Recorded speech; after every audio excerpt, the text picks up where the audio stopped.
is up? What a day already. What is it, Friday? It is Friday, man. Yes, sir. Absolutely. I'm excited about Friday. Couldn't be any better. Feels a little Wednesday, but still. We don't have to come in tomorrow, right, guys? That's what we're talking about.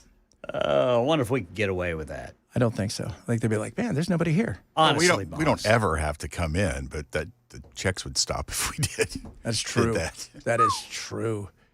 So, yeah, we can't have that because then my kids are going to be hungry. And my cat, who eats nonstop. Yeah, I got a fat wiener dog. He needs a haircut, so I'm going to have to pay for that. My cat is convinced me that he needs a treat every day. All the time. 365 days a year, every single second of every moment. He hits this paste. Oh, God, he's getting so fat. He looked at me the other day going, I think you better put me on the counter. I don't think I can make it. I don't want to embarrass myself in front of everybody. Just pick me up. Yeah, he's a kitten. Not anymore. It's like it's insane. So much stuff to get to today. But yesterday, something happened. And first of all, let's go back, right? So you guys remember this? 1989. It's an August day. Paul Giamatti, the great actor, was not the great actor. He was a young kid. But his dad, Abe Bartlett Giamatti, happened to be a guy that ran baseball, and he said this. One of the game's greatest players has engaged in a variety of acts which have stained the game, and he must now live with the consequences of those acts. By choosing not to come to a hearing before me, and by choosing not to proffer any testimony or evidence contrary to the evidence and information contained in the report of the special counsel to the commissioner, Mr. Rose has accepted baseball's ultimate sanction, which is lifetime ineligibility. Lifetime ineligibility. Translation, he was kicked out of baseball forever. Banned. Charlie Hustle no more. Charlie broke ass. That's what he was. Little Sammy, who works at the country, she said yesterday she got him to sign a baseball that said, I'm sorry I cheated on baseball. Really? Yeah. He would have signed anything you gave him. So if you used to go to Vegas, he's in one of these card places. He just sat there all day. And I don't know, probably made a couple grand a day. Just signing stuff. People would walk up. And he was totally gracious. You'd walk up. He's one of those guys where the fans became that thing.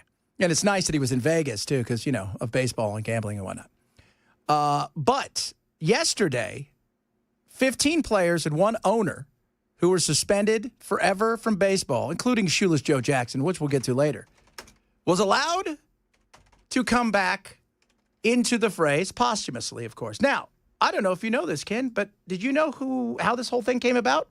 I have no idea. Check this out. Well, the President of the United States put pressure on baseball to make this happen. The President did. There you go. President put pressure for Pete Rose. And I think he should be in the Hall. I've always thought that. You can separate all of the bad in the sense that was after he played, okay? But while he played, he was great. And so I had no problem putting him in, and I think you should put him in with the plaque, the whole 9 yards. It tells the whole story. Look, this guy, great baseball player. When he was a manager, scumbag, bet on baseball, did all of these things. He brought shame to the game, et cetera, et cetera.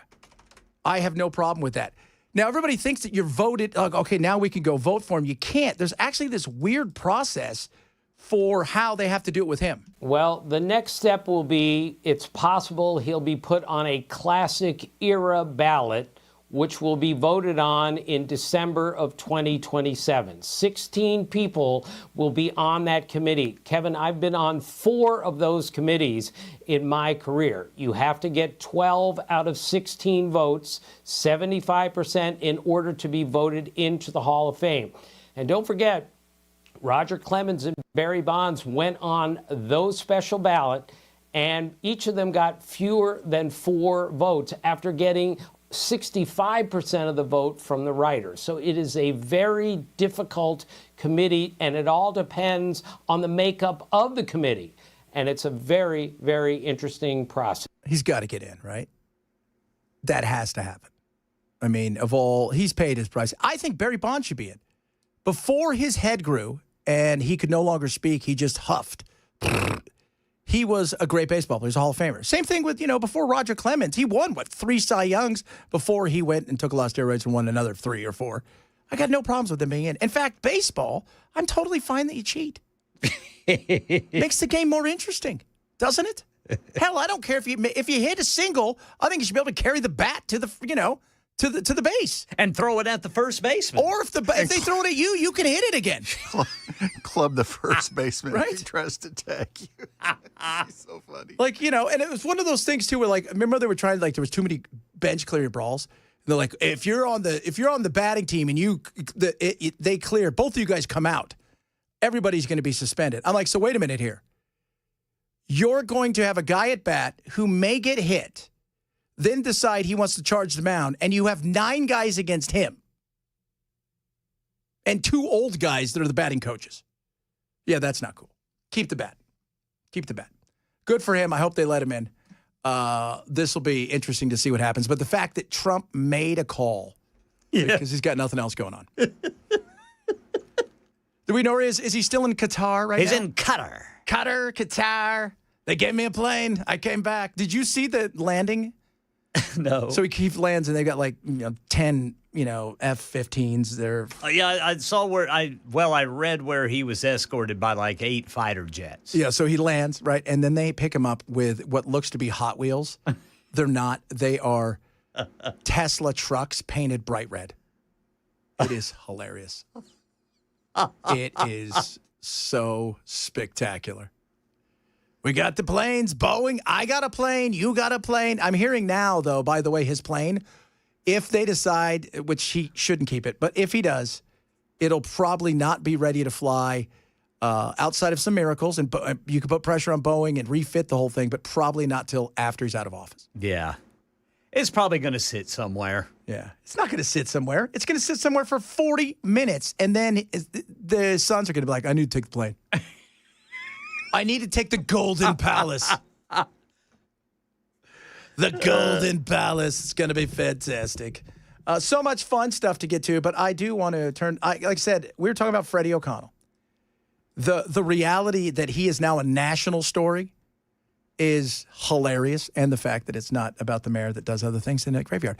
But still, it's funny now what has been his response so far for all of the arrests? Because they don't know the names, they kind of know some names. Some people are out there, they're releasing what they want to release. Yeah. Well, his response is, by ICE's own admission, a large percentage of people caught up in this sweep had no criminal record. Who and where are they? ICE should release the names and charges for everyone they detained in Nashville, not just a select few. Well, yeah, but what if those people don't want those names released? Don't they have a bit of responsibility to say, hey, we're going to release your name in this situation? Yeah. Well, I mean, and what is he going to do? Nothing. There's nothing he can do, but he's playing. I was talking to this handsome guy with no beard came in. Looked a lot like Matt. I don't know who it was. You're playing to your base, right? This is the base, my base. The council loves me. The people that I represent, for the most part, they love me. This is what I'm supposed to do. And, there's not a lot he's good. Like you said, what is he going to be able to do? He has zero power. The only power you have is you make noise. You try to bring attention to it. Yeah. And you raise your profile. That's it. You're not getting anybody out of jail. You're not getting anybody out of custody. You're not going to get anybody not deported. None of those things are going to happen. You are out there in front of the camera just going, oh, shucks, we're trying really hard, but you got nothing. If anything, they, who knows, they could enter into a joint lawsuit with other cities and try to get a judge to kind of do like before with the, the deportation flights to El Salvador. Try to, get another ruling that facilitates the return of these people, but that's not going to go anywhere. No, and the reason it's not going to go anywhere is because you guys are here illegally, yeah, right? And so you can be removed. Yeah. And if you had an order for be removed. Now, the asylum case is totally different. They have to have their due process if they're waiting to be adjudicated and stuff. But otherwise, no, and yeah, I think right now what I'm hearing the courts are trying to do, or people are trying to do, is they're trying to fight where these people are sent. Because, you and I have talked about this, Ken. If you're here from Honduras and, you're a mom and you may be married to an American guy and you've done nothing wrong, you're here illegally, you don't deserve to be sent to El Salvador to a prison. Not to that prison. Yeah, no, that's that. So that's the thing. That's about all they can do is fight that kind of stuff. Otherwise, no, you're gone. That's it. There's nothing else. And they would have recognized that there was always that possibility. But I saw Freddie out there going, maybe the person they arrested, what they're not telling you, was a dad going to get birthday candles for his kid or something. And you're like, that could be any dad, period. Yeah. What happened to the dad this weekend, right, who was out and about? He's got a couple warrants for some stupid tickets he didn't take care of, and he was taken into custody. He's an American. He ain't done anything wrong outside of that, and you're not out there going, man, we got to figure out a way to come up with a fund for that guy. Yeah, or he gets pulled over and he's drunk. Yes, or he's got a little weed. Yeah, got some Maritahoochie on Who's him. got the hoochie, baby? I mean, so, yeah, but you're not hearing that. And that's the problem with this. You can say, look, we've got to do it right. We got to fix immigration. We can't have criminals here. We've got to get rid of them. And you could try to work in that sense and not be this person where it only seems like, because I've got friends who are liberals going, what the hell's wrong with your mayor? He goes, dude, low T. I said, I know, man.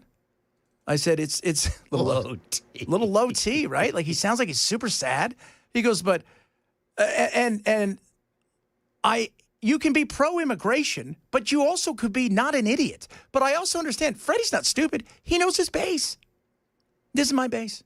My base wants me to talk about this. My base wants me to put this out there because we're in an urban area and a lot of people that voted for me, some of these people are their neighbors. And I don't want people terrified. I don't think anybody does. We got to get a handle on this. And I always go back to this. Democrats, this is a you problem. You caused this. You let God knows how many people come into this country, and how many of them are still unaccounted for who are the gotaways.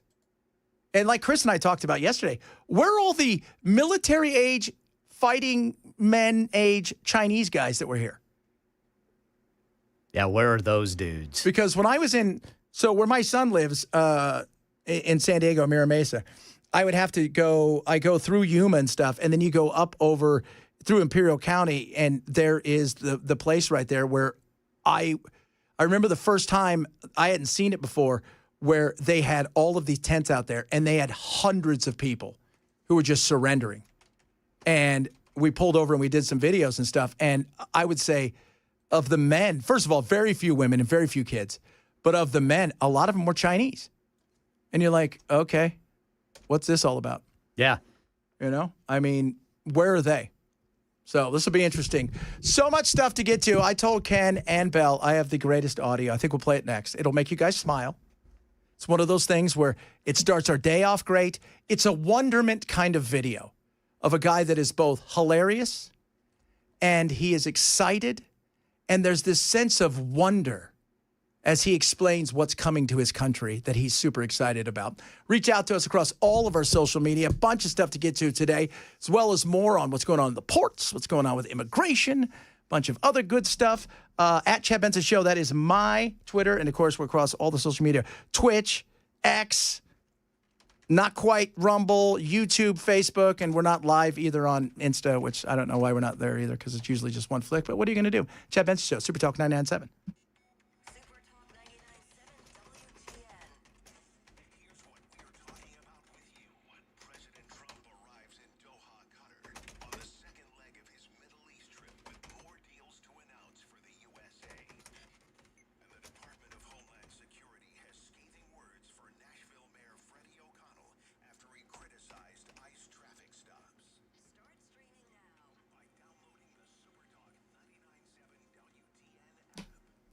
All right, guys, let's talk about my friends over at Prize Picks. Download the app today. Use my code Chad.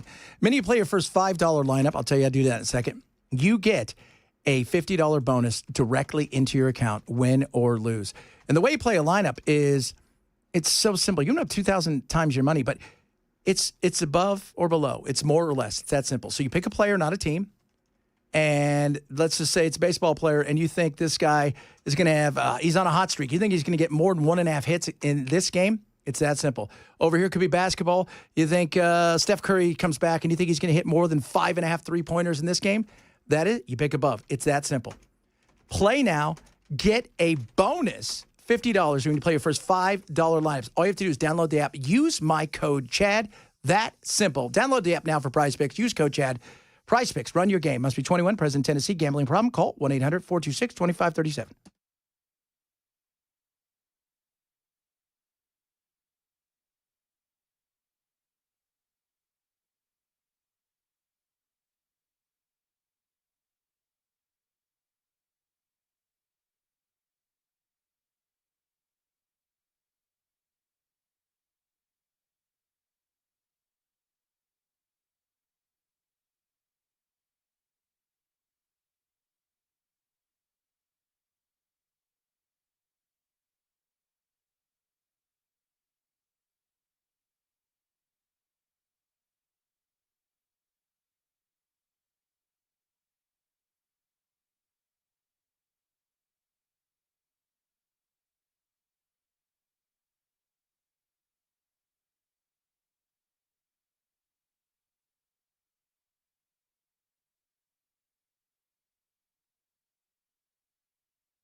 Kroger under investigation for pricing. And a new study claims to have figured out who is more likely to die from a broken heart. These stories and more at 12:30 on Super Talk 99.7 WTN. This audio will not break your heart, but it'll make you smile and laugh a bit. Ladies and gentlemen, there is a person in Ireland who is excited about a restaurant that we take for granted that is coming there. We're getting fucking Taco Bell in Ireland. We're frightened. Is it spicy? And I don't want to hear from all these tough c***s who think nothing is spicy. I think bread is spicy. I could use a jalapeno to heat up my home. I'm just a simple Irishman. I've never had a quesadilla before. I've never had a quesadilla. A quesadilla before. Should I get a hard or a soft shell taco? What would you recommend for a beginner? I know Soft shell. Taco Bell is very standard for Americans, but to us, this is very exotic cuisine. This is probably the most exotic thing to happen in Ireland since we got condoms in the 90s. Nobody knew what to do with them. That's how I ended up here in the first place. And I'm finding myself equally confused by tacos. What sort of sauces do they have? I like mayonnaise and coleslaw. They're my favourites. I'm very excited. Follow me. I'm delicious. What kind of hot, you know about hot sauce? Mayonnaise and coleslaw. Head tacos. The Brits were fascinated by tacos. My buddy Kenny and I, when we stayed with like a family that put us up while we were over there, and we were apprentices. We said, we're going to cook dinner one night. And they're like, okay, cool. So we made tacos and we went down. We went to the base because one of the other Americans that was playing there, his dad was a army in the army, and he said, "Hey, come to the base." So went shopping there. We got American, it was what we could get there. So we made tacos. So the taco shell is laying on its side, and they scoop the meat out, and instead of putting it in the taco, they put it on top of it. I know what to do with tacos. Don't you worry about me. That was so funny. I think bread is spicy. Yeah, they probably don't have a lot of spicy food there in Ireland. They don't. A lot of it's boiled, mostly so you don't die when you eat it. Right. It's kind of the way that, Same thing in Scotland. When I went to Scotland, everything was based on a dare. Go on, Jimmy, you eat it, and if you survive, you can keep it, and we'll let you name it. That's what it was. So very excited about the Taco Bell. Fantastic, lads. Trump is in, speaking of spicy, Qatar. Oh, speaking of spicy, Yeah. we got him coming on in a half hour. Oh, that's right. We got Spicy Sean Spicy Spicerson coming on. Spice, baby. Let us know if you have any questions for him. But Trump met with the new Syrian leader, who, by the way, for those of you not keeping score, so he was with Al-Nusra, which was a Al-Qaeda pledged group. And then he got this, he's like, these guys are full of it. They're not really who they say they are. So he left, but he was still on the most wanted list. Like, we wanted him. I think it was $5 or $10 million for his head. And then he became enemy number one of Bashar al-Assad, kicked him out. And lo and behold, he's now the ruler. And the fact that Trump met with him for a little bit, said last night they were going to recognize him and the country and the government is huge, and he wants to rebuild it. And it's important because... So I was talking about this to my uncle last night. We had a chat. And by the way, you can go check out our podcast. Bell goes, "Who's that guy you did a podcast with?" Says to my uncle. He looks like Manny, like if Manny was grown up from Modern Family. We do not look alike. It's hilarious. At all. But we were chatting about this, and we got to the point where it's the same thing that has to happen in Gaza. After World War I, everybody punished the Germans and punished them big time. And what ended up happening? They grew angry. They grew pissed. They felt they had no hope. They rearmed themselves, and boom. It took time. Well, guess what? We didn't do that the second time, and we didn't do that to. There's no Japanese people trying to blow us up all the time. There's not. No. What we do? We helped rebuild them and gave them an opportunity to build a life. And I love that take that Trump, it's like, there's great opportunity here. Plus, he understands, too, because all those businesses, that guy is smart. And he goes, hey, tell all your companies you can come over and rebuild here.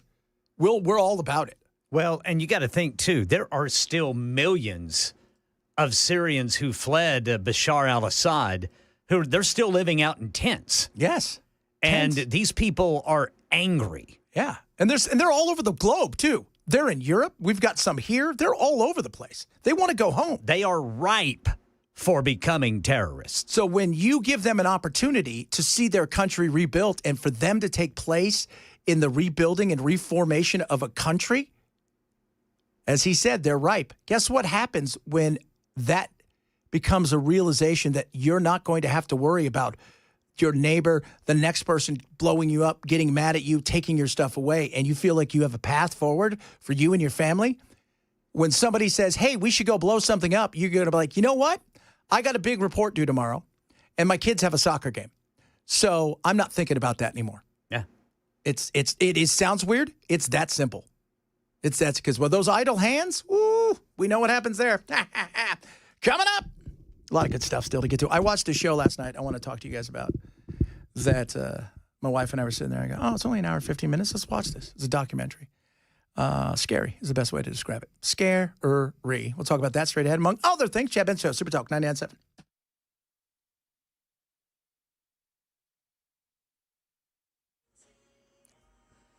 I'm Ken Weaver with your top stories. Got the full forecast in 5 minutes. And listen up, Middle Tennessee, or wherever you are, and you go to the Kroger for your weekly groceries. A Consumer Reports investigation turning up some questions. Consumer Reports, The Guardian, and the Food Environment and Reporting Network recruited shoppers over the past 3 months to spot check prices at Kroger and Kroger-owned stores like Fred Meyer and Ralph's. They found that the typical Kroger shopper ends up paying far more for what they think are discounted items, everything from Cheerios and dog food to instant coffee and salmon. Consumer Reports says many of the items in question had outdated sales tags that rang up as a lot more when people went to check out. Kroger says it's working to address the possible discrepancies. Sherry Preston, ABC News. Here in Tennessee, parents who want to take advantage of Tennessee's new school voucher program be ready to apply tomorrow. Applications open tomorrow, May 15th at noon, and the awards are limited. There are 20,000 scholarships available for $7,300 apiece. The first 10,000 will include income restrictions, but the rest will not. And these scholarships are for students enrolled in either public school or those who are already attending a private school. There is a website where you can check out the eligibility list and sign up for email updates. That website is tneducationfreedom.com. Joan Jones, WTN News. You ever been so heartbroken you thought you would die? A study published in the Journal of the American Heart Association claims men are twice as likely to die from the stress-related heart condition commonly called broken heart syndrome. The real medical term is Takotsubo cardiomyopathy. It causes things like not enough blood pumping to your body, irregular heartbeat, shortness of breath, congested heart failure. The analysis of nearly 200,000 U.S. adults from 2016 to 2020 claims that despite the condition being more common among women, the death rate among them was 5.5% compared to 11.2% for men. There's a reason for that. Why's that? Because not only is your heart broken because she left you, she also took half your stuff and left with a smile.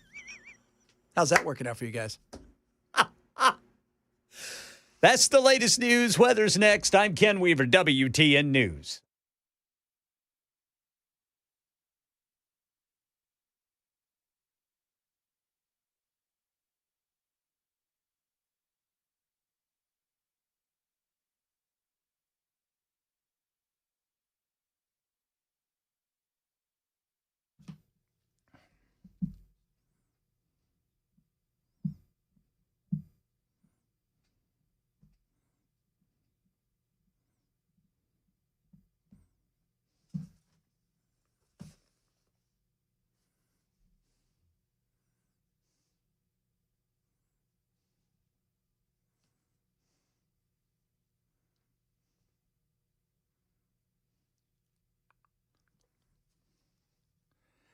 Busy Bee Plumbing, Heating, and Cooling wants you to know that the TVA rebates, they've been extended.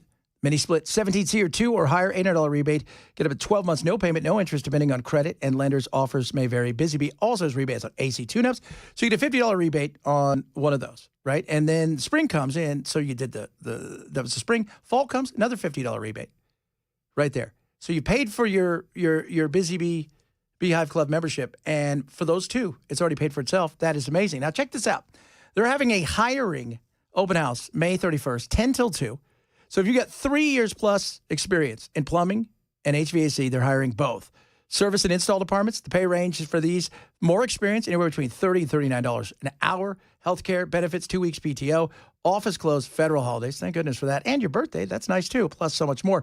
If you're interested, you're a recent graduate or relatively new to the trades, come on by, say hi to them, bring the family, meet the team, May 31st, 10 till 2. Busy Bee, Plumbing, Heating, and Cooling, 775-7833, 775-7833, or online at busybeehvac.com.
So last night, boys, I get home, got a couple things to do, I want to relax.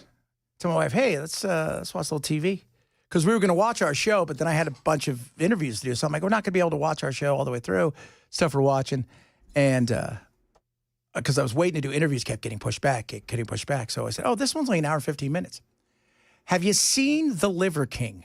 The Liver King. Do you know who The Liver King is? No. This guy named Brian Johnson, and some of you listening may know. He's a big influencer. From AC/DC? Not really. But he is jacked, if you will, right? Like, he's huge. Yeah, there he is.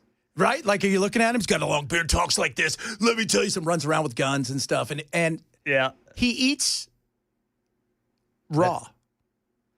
Like, they'll go get a full liver, and him and his family, his kids and stuff, they'll just start eating it. Oh, I know who you're talking about. You know what I'm talking about, right? Yes. Whew. There was one point in the show, first of all, he is so over the top, right? But you have to be in the interwebs. Oh, you're eating raw liver.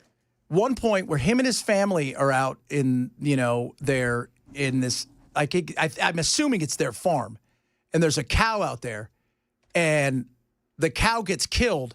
They all run out, and they've got big knives, and they start cutting it open, and the kids are ripping the guts out, and they're... Yeah, that'll get you clicks. Not for me. No. I don't want to see that. No. And they don't cook it. That's the thing. They just eat it They raw, man. just eat it. Well, yeah. What ends up happening is, if you guys don't know anything about the Liver King, because there was a point where I believe he took off and he started making, what was it? He started making these supplements, and I mean, he was making, I don't know, I think they were talking like $50, $100 million a year. Wow. And he used to go around saying, I'm natural, I'm natural, I'm natural, I'm natural, I'm natural. Look at me, man, I'm natural, I'm natural. Well, then one night he wakes up and his phone has gone off a couple times, and it's somebody, and he's like, dude, you need to look at this. And he looks, and he realizes he's been got. Somebody had leaked an email. He was spending $11,000 a month on HGH. And there was nothing he could do. He couldn't deny it because it was all his stuff. But the whole thing is fascinating to watch this, like the way that this happens, how it took off from zero to nothing. But the part where his kids, because like his kids, I'm watching his kids, and one of his kids' name, okay, you guys are ready for this? This may be the clincher of the greats. Yeah. His kid name is Radek. His kid's name is Rad. That's his first name. His middle name is Ecole. All right. Well, he's not going to get teased in school. No. And it is the whole, just, it's like, it's one of those things where, and he never wears a shirt the entire show. He's always in shorts and combat boots. Now, I can go for that. And he's, well, if I look like him, I would. I'd do it anyway. You at that point in life? Pretty much. You try to tell kids, guys, what happens is you get to a certain point in life where you no longer care. Right? You no longer care. So it is just fascinating and also gross when they bite into just a liver. And they're standing over the cow. They're like, dear Lord of the land, we thank you dear Lord of the land, we thank you for this fine, divine meat. And it's just So the HGH actually keeps them safe from parasites and things like that, No, right? it keeps him safe from being the fact that he's ginormous and nobody knows you can't get that size. Okay. So you can't. And he sweats the whole time, no matter how hot it is. the whole time. It's like such a character. You ever known people like that? Oh, yeah. They just sweat. Yeah, it's like, dude, it's 42 degrees outside. You sweat when you put your shoes on. What's wrong with you?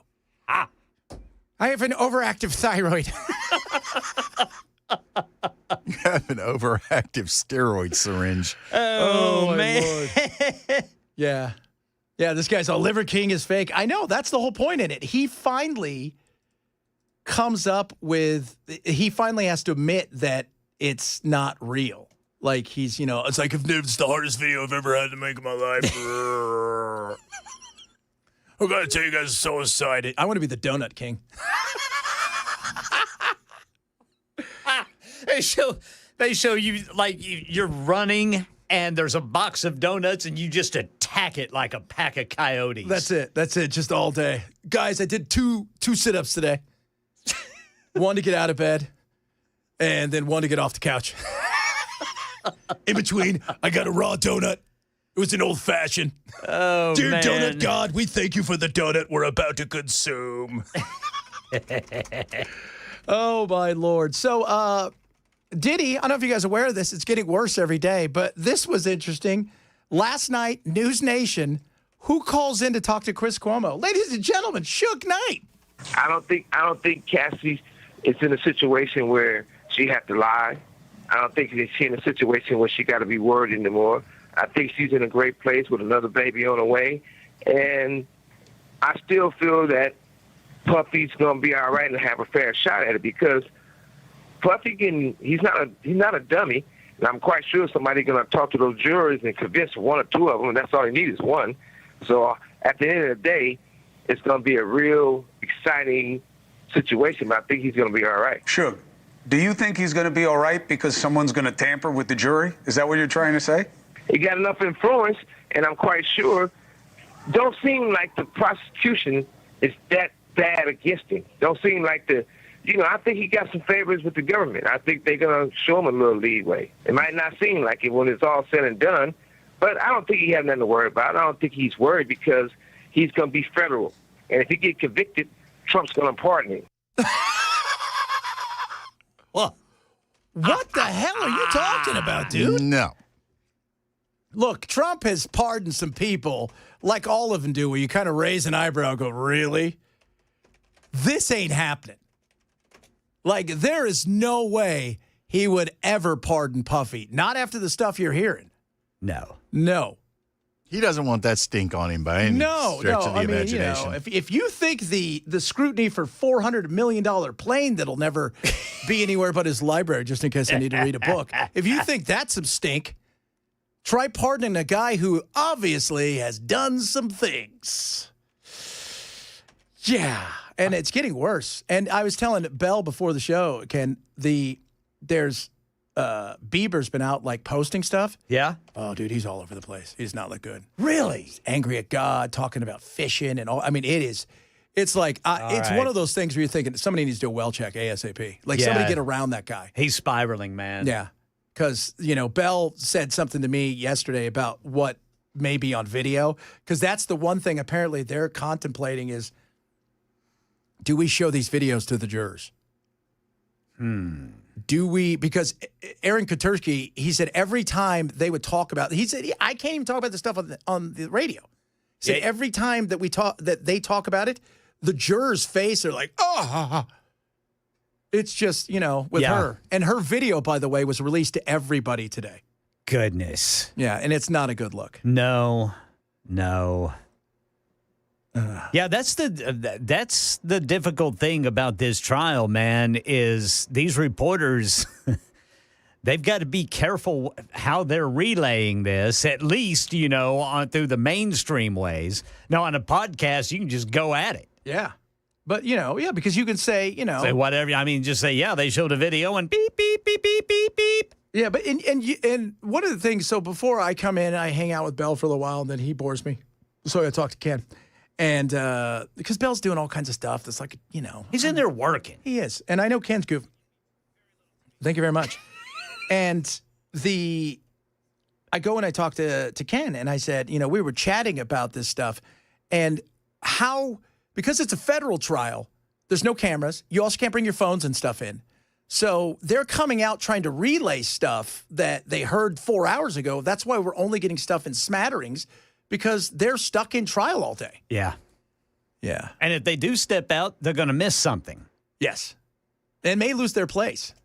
That's why they need to have two in there. Two reporters. Two. Somebody said, yeah, that's right about the Liver King. He doesn't shower either. Because he's living natural. He's living natural, man. Except for the $12,000 a month in HGH. Yes. I'll tell you guys this right now. Big enormous. Why do you talk like that after you get big? So here's Do steroids affect your vocal cords? No. They don't? No. Well, I mean, if you shoot them in there, they might. I mean, then you'd sound like James Earl Jones. Yeah, and people will be doing that all day. When I was a kid growing up, I loved Arnold Schwarzenegger, right? Oh, yeah. The Terminator.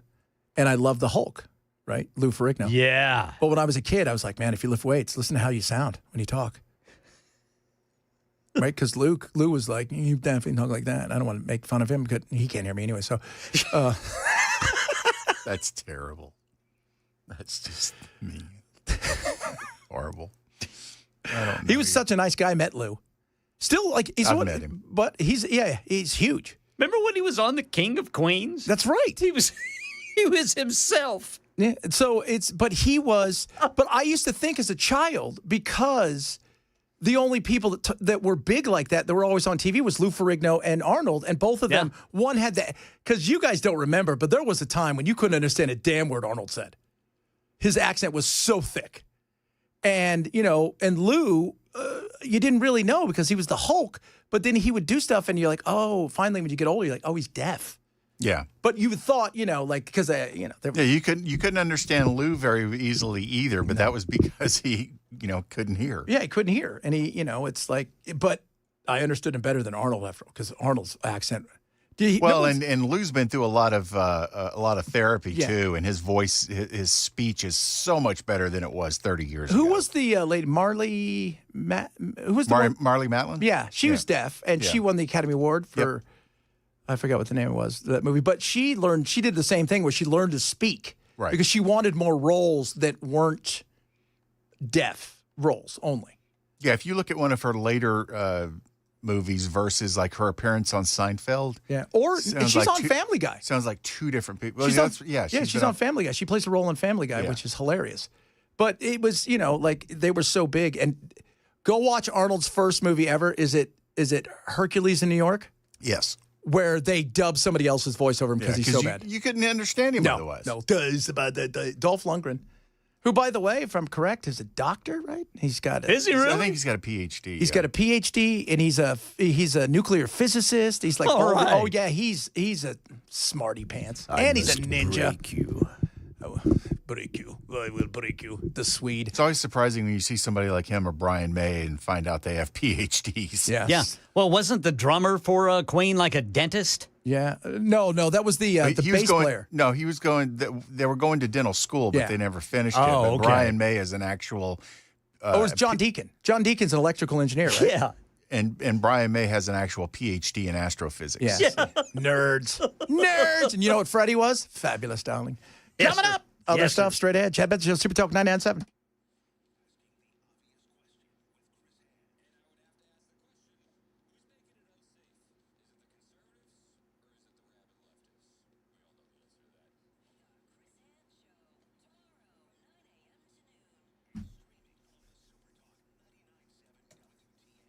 Rough Greens, RUFFgreens.com. Vitamins, minerals, probiotics, omega-3, 6, 9, all of this awesome stuff that you give your dog every single day. It's a supplement, powdered, right on top of your dog's food. You don't have to change a thing.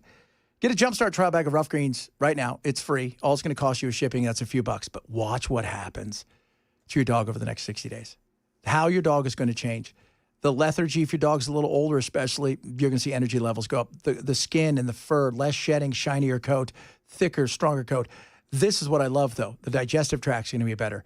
You're going to see more mobility because there's going to be a loosening of the joints because of the inflammation is going to go down because of the live enzymes inside of the Rough Greens, and their heart health is going to improve. Try a Jumpstart trial bag of Rough Greens today. You're going to love what it does for your dog. They're going to love the taste of it as well. RUFFgreens.com/Chad. Use my code Chad. Roughgreens.com, code Chad.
An investigation into Kroger pricing. Details coming up at 1 on Super Talk 99.7 WTN.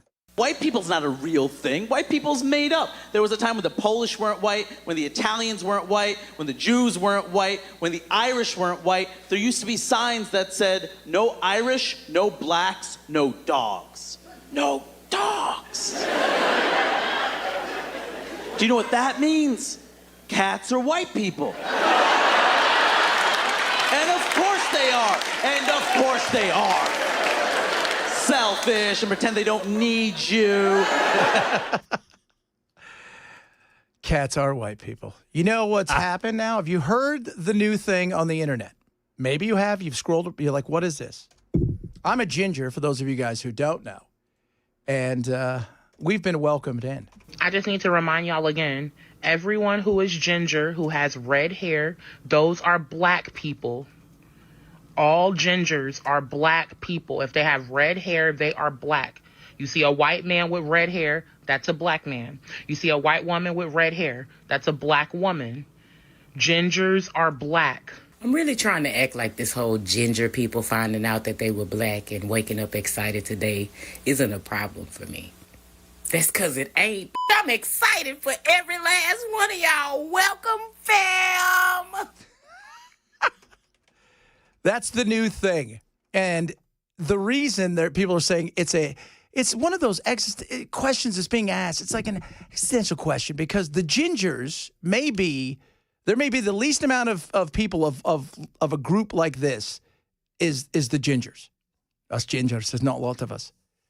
And the shared experiences is funny because white people, even gingers, we didn't make this up. This was on somebody else. So don't get mad at me. So I just want to let you guys know. As a ginger, we are welcomed in. We're told we have no souls. And if you're a ginger, we are told on a daily basis we have no souls. But that's not true. That's very true. It's not true. Totally true. No souls. It says so in the Bible. No souls for a ginger. No, my daughter's also a ginger. She is full. My wife said, oh, my God, you got red hair. You guys, if you look on the camera, you're like, you're bald. That's right. I shaved my head. I have red hair. I was flaming red, Orville Redenbacher kind of thing, right? And it's hilarious. And I told my wife, I said, be careful what you wish for if you want a redhead kid. And my daughter came out piss and vinegar all day. That's what she is. Coming up, we have Sean coming up, right? Yeah, Mr. Spicer himself. So we're going to ask him a lot of questions, have fun with him. Duffy, us gingers rule. We do rule. There's not a lot of us, I'll tell you that right now. What are we going to ask him? Because what was the thing you wanted to ask him? I want to know what he thought of Melissa McCarthy's impression of him on Saturday Night Live. Yeah, I think that's a good thing. I'm going to ask him, Ken and I were talking about how hard it was. You know, with Trump, it is nonstop. You never know what's coming that first go-round, right? Especially at first. Because he would tweet incessantly, and you would come out and you would say, nope, that's not going to happen. By the time you left the podium, Trump had gone the other direction. And how frustrating that must have been. And, there was a lot of frustrations. Do you remember the first time we really got introduced to Spicy and he had to go up there after the inauguration with the stick and the board and point out the biggest crowd in the history of mankind? I don't remember that. You remember that? You remember that when he had to go up there and talk about the size of Trump's inauguration crowd? And you're just like, this is first of all, no. Secondly, but how tough it's got to be to have that position. And so we're going to ask him about a lot of stuff. We're going to talk about immigration as well with him. If you have any questions that aren't rude, don't send them. But if you've got, I'm just kidding. Send some fun questions. I will ask him some fun questions. I'm going to ask him some serious questions as well. I literally just saw his CarShield commercial on TV. Yeah, he's got it. How's CarShield? Has it worked for you? And I'm asking about because he works a lot with Mark Halperin. They do two-way every day. And it is, if you guys have never seen Mark Halperin, he is probably the most in-the-know guy in D.C. And every day he does about an hour or two with him. And they live stream some, and it is must-see when it comes to really good stuff when it comes to politics. So, and it's straightforward. There's a right, there's a left, there's a lot of people, and people get to participate too. That's the other great thing. So talk to me about that, bunch of other stuff. Sean Spicer is going to join the program in a little bit. Check us out across all of our social media. And if you want to text us, let us know if you've got some questions for Sean. We'll hit him up on that as well. It is the Chad Benson Show, Super Talk 99.7.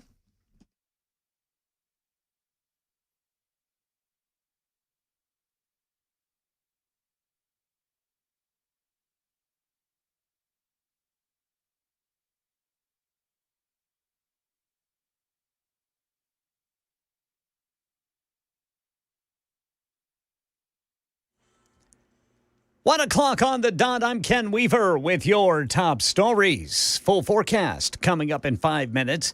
Consumer Reports is out with a new investigation into the pricing at Kroger grocery stores. Here's ABC's Sherry Preston with what it found. The investigation of Kroger stores found discrepancies between what many sale items were marked on the shelves compared to what people actually paid at checkout. Tags were outdated, most by about 10 days, Consumer Reports says. The result, shoppers ended up paying far more for what they thought were discounted items. Kroger says it's working to address any situation when they intentionally fell short of shoppers' expectations. The CDC announcing drug overdose deaths in the U.S. fell by 30,000 last year from the prior year, the largest one-year decline ever recorded, 27% fewer overdose deaths.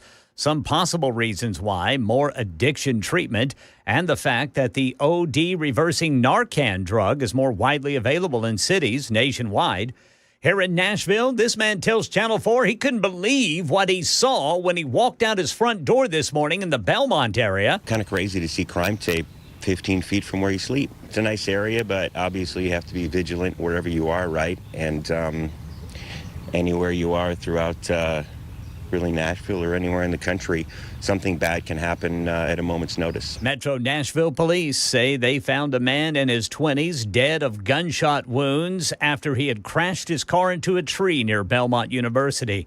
And no more prescription fluoride drops and tablets for kids. The FDA has pulled fluoride off the market, saying studies show it can change a child's gut microbiome, and there's a possible link to low IQ. Fluoride is usually given to kids at high risk of having cavities.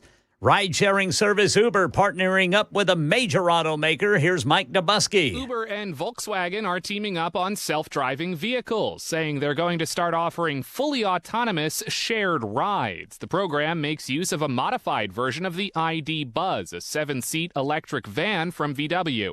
Uber announced a similar partnership with self-driving car company Waymo back in March. Uber had been working on its own autonomous cars before a test vehicle struck and killed a woman in 2018. The company sold off that unit in 2020. Mike Dubusky, ABC News. Uber also announced Route Share, a lower-cost ride-share option.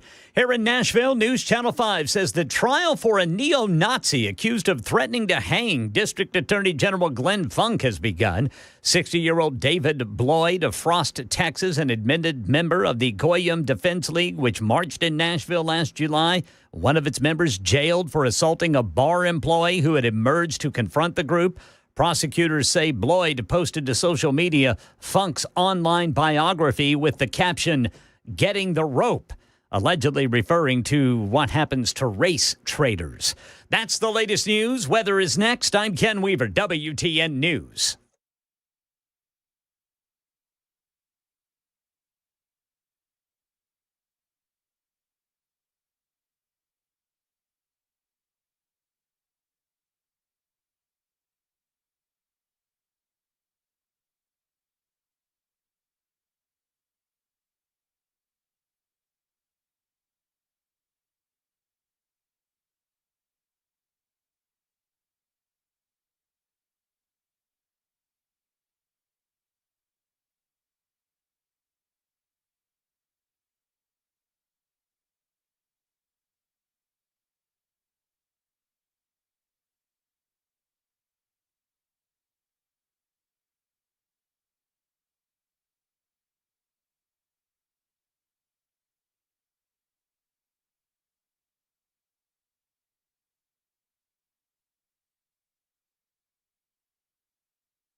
Needs Medicaid.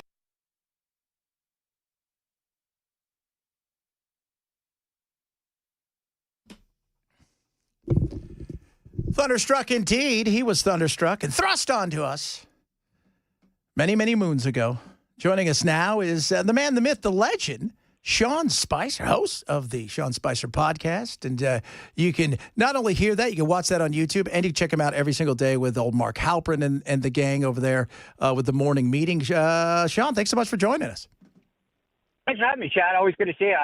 Thanks for supporting the morning meeting. It's fun every morning. We kick that thing off 9 Eastern, and just I love it because it's like as close as I get to being you. You know, I've always loved talk radio. You get to interact with people in a very real way, and for us, it's a way of having a political discussion, but over Zoom with all these people. So it's fun. If you go to, as you mentioned, my YouTube channel, you can participate there and watch the show in the morning and in the evening. But I love it. I've always loved talk radio, and this is sort of the our attempt at it anyway.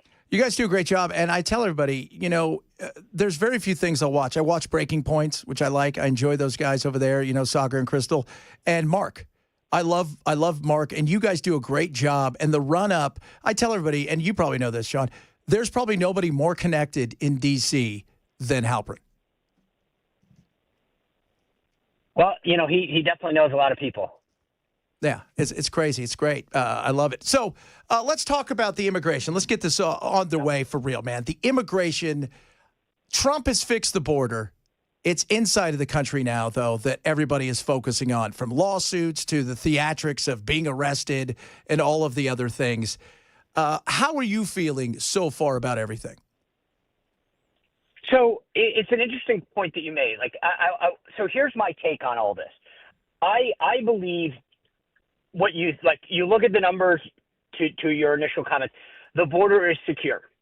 What that proves to me is two things. Number one, that we were gaslit by Biden in the media that somehow, they couldn't do anything about their open border policies. We know that's completely untrue. And Trump made the border secure when he was first president. Biden undid it, and Trump did it again. But that proves to me that we need – so number one, we're gaslit, which you and I both knew that, and all of your listeners knew that.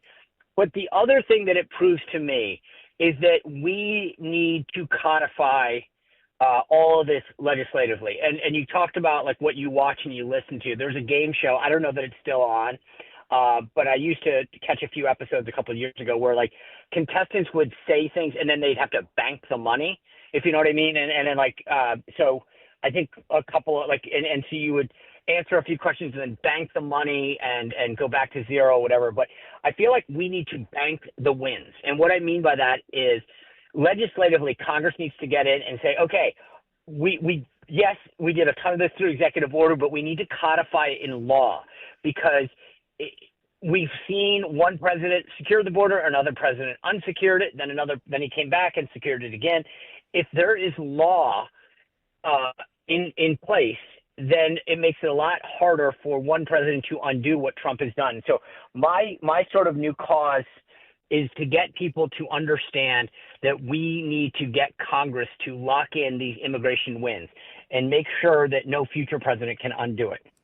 Talking to Sean Spicer. He's got a new podcast out there. Check out the Sean Spicer podcast. YouTube, I'm sure Apple, iTunes, all this stuff. Make sure you jump on that and check it out. Check him out in the morning meeting as well because it's great. You talk about, and somebody asked, they texted and said, hey, can you ask Sean, when is Congress going to go off their butt? Because I've been saying this. We can sit here. Trump threw a lot of things against the wall knowing, and you know this, hey, this is going to get to the Supreme Court. This is where it's going to be settled. That's the reality of it. But a vast majority of this, even if it gets blown out, and I think some of it will probably lose in the Supreme Court, Congress has to do their job, win or lose in some of these situations. Otherwise, as good as the executive order is, it can be gone, and you've done nothing. And Congress doesn't seem to want to do anything where their name's attached to something, Sean. No, and that's right. That's why we need to pressure them. It's to say you can't just make Trump do all this to executive order. We've got to lock this in. And all of this, so we've got to do the immigration to redo, to look at, I think that there's two pieces of this. There's the border security piece, and then there's the immigration piece that Trump is has been dealing with as well. And I think that, like, who do we want to let in? Who not do we want in? I think we should have a more meritocracy-based immigration system. We should be thinking about people that make America better and stronger, that want to invest, that want to create jobs, all that kind of stuff. But to your point, it's the spending side, it's the immigration side. We need Congress to do its job. And it's funny because I have people on my show all the time, right? Members of Congress, senators, and I'll ask them, I'll be like, why, every time you guys go out to campaign, you want to say, we're doing this, we did this, etc. And then you make up a bunch of excuses why you didn't get it done. Like, there should be no more excuses this time because, we're at a point now, Chad, where we have a Republican majority in both houses. Yes, some things are a little bit harder in the Senate. I'll give them that. But you guys aren't even trying. And one of my pet projects or pet project peeves, rather, is funding for NPR and PBS. Not because of the ideological piece. Like, a lot of folks on our side talk about, their programming. And I do have a problem with that. But I think just philosophically, why is the government in the news business? We shouldn't be in the news business. Make these big Hollywood liberals fund it if they want it. I don't really care. It's a free country. But when I have members of Congress on the show and I say, why can't you even do the simple stuff? The answer is always, well, there's somebody and there's somebody. And I'm like, that somebody has a name. At some point, call it out. Like, stop making excuses for not getting things done, right? And we're seeing this now with the big, beautiful bill. At some point, if they don't do their job, taxes are going to get raised on everybody. And some of this is just a waste of time, like that should have been solved a long time ago. So I'm with you on this. I think we need to stop allowing them to give us a bunch of excuses and require them to get stuff done. Talking to Sean Spicers, we talk about, president, all the other good things that are going out there in the world of politics. You talk about the big, beautiful bill. And, our news guy, Ken, and I, we have talked about this. Everything's about the economy. But when it comes to certain things, there's always that third rail, the untouchable, which is the, in particular, Medicare, Medicaid, the Social Security, things like that. We have to deal with these things. But we also know if you don't deal with them right, and you screw up when it comes to Medicare and Medicaid, because there's a lot of, as Steve Bannon said, there's a lot of MAGA people that are on that, and you mess this up, it can cost you. And as you were talking about Mike Johnson, I'm not sure they've got an understanding of what they're trying to do, because it feels like they just talk in circles. I'm with you. And the thing that is so funny, I did this news hit, contributor over at News Nation, and I was on about an hour ago. And one of the hosts was saying, like, politically, and they were just, I'm not blaming them because she's a really good host, but they were talking about the, quote, cuts to Medicare or Medicaid. And I said, they're not cut. Like, when we're looking at people who shouldn't be receiving the benefits, maybe they're able-bodied, maybe they are illegally in the country. Why is this? Why are we using the word cuts? This to me is so silly, because making common sense reform. And Chad, Sunday night, I'm sitting around. I think there was a game that was on, and I don't know why, but suddenly 60 Minutes comes on. And I'm watching the program, and they've got this woman on it. They do an entire segment, 20 minutes of the show is dedicated to this woman saying that there's $750 billion with a B dollars of inappropriate and fraudulent payments being made from the government. This is 60 Minutes. This is CBS. They are no friend to the conservative movement, and yet why? So it's like, I feel like at some point you say to the Congress, the target's right there. All you have to do is hit it. And yet it's like, well, but unfortunately we were busy this week and we had to go name a post office. Do your job.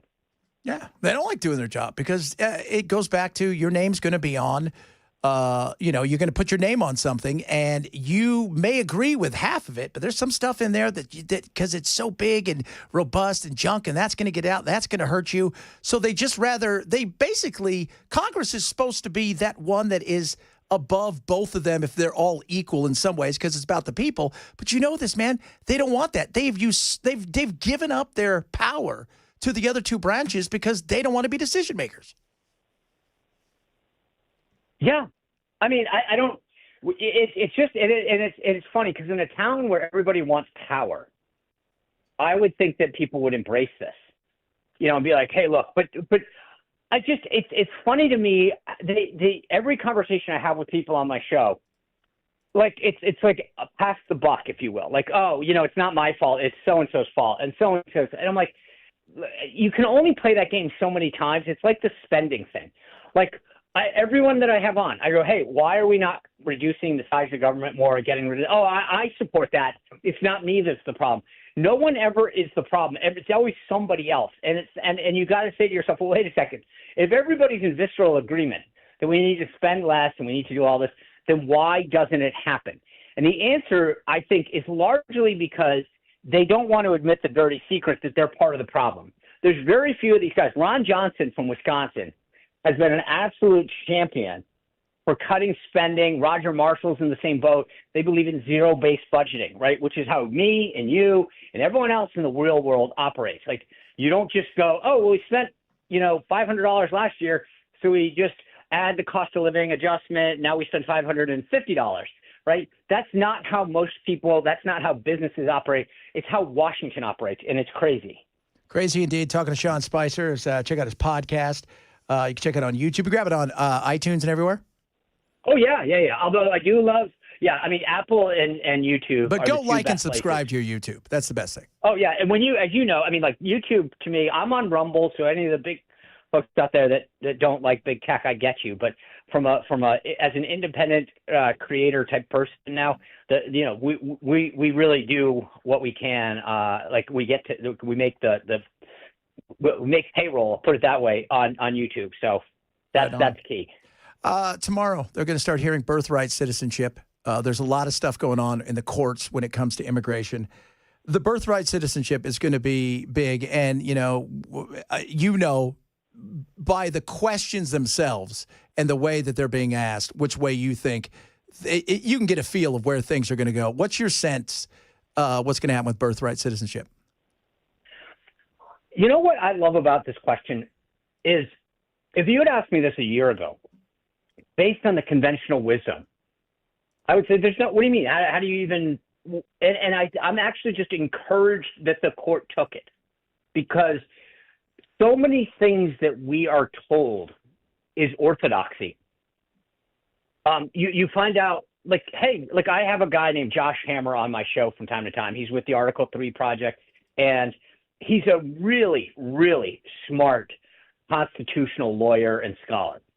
And I'll throw out these questions, and he'll be like, well, technically, Article 5, and in the case of this, and da-da-da-da. I mean, he's so smart. And the problem that we have, I think, and I know this is off topic, but the same thing is true with, tariffs, where all of these media hosts who have never run a business, have no idea, will say, consumers pay tariffs.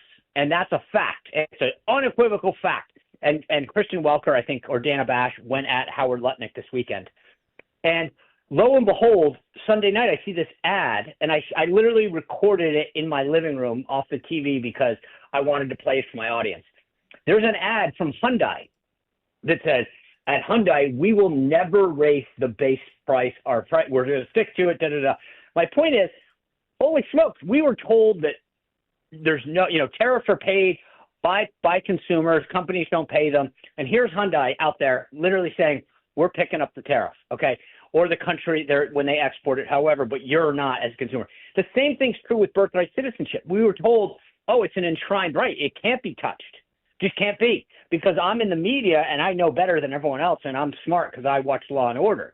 But I'm just encouraged, Chad, that the court's actually going to take it. So I don't know. I feel like sometimes when I get questions like this, I start to think to myself, don't be so quick to answer, because these issues aren't as simple as a lot of folks in the media like to make us think they are. So I probably would have answered that question as a non-starter a year ago, and now I'm starting to say, you know what? Maybe there is something there. We're going to find out. Last question. Melissa McCarthy played you on Saturday Night Live. Were you stoked? I mean, honestly. I did not think that's where you were going, Chad. I did not think how awesome was that? I look at that and I think, man, I don't care. If they're making fun of me on Saturday Night Live, then you know what? People know who I am. All right, I'll tell you a funny story. So it's Super Bowl. It's the night before the Super Bowl. I don't stay up that late. When I was in the White House, I'd go to bed fairly early. We DVR'd the show. I go to church the next day. I had 2 cell phones. one cell phone was my personal one. One was the White House one. The White House one does not, I don't think still to today, permit texting. That's another story. So in my personal phone, I can hear, I have it on silent because I'm in church, and I hear buzz, buzz, buzz, zzz, zzz, zzz, zzz, zzz. And I get out of church and I look down, and it was just text after text. Dude, that was hysterical.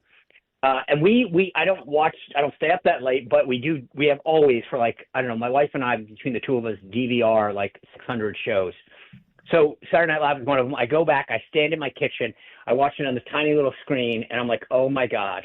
And I went out, I literally was flying to the Super Bowl with Mike Pence that night, and Pence and a couple other people were like, dude, that was hysterical. And then I just remember the president looking at me and saying, I don't think that's that funny. And I was like, okay, all right. But the first time that she did it, it was funny. I think it got kind of personal and really, it wasn't meant to be funny after that. It was an attempt to be mean. So I thought the first one was funny. I think the future ones were less so.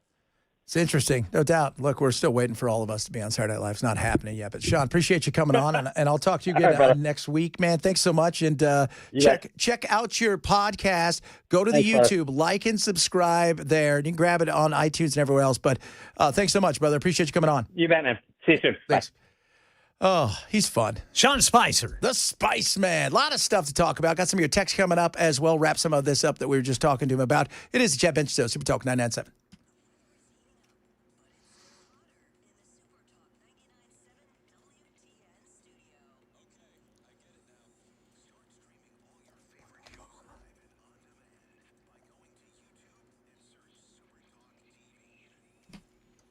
Birch Gold, baby. Let me tell you about Birch Gold and why it's amazing. Because in times when things are uncomfortable, in times when things are weird, in times when, life is crazy, gold is a great way to protect yourself to the downside. This qualifies for one of those. And with the Rio Reset coming up, with BRICS all getting together, trying to get away from the dollar, gold is awesome to have as a scenario. And I'm telling you right now. In fact, I read an article today that they're having to limit the amount of people buying gold at places like Costco right now because people are trying to go in and buy as much.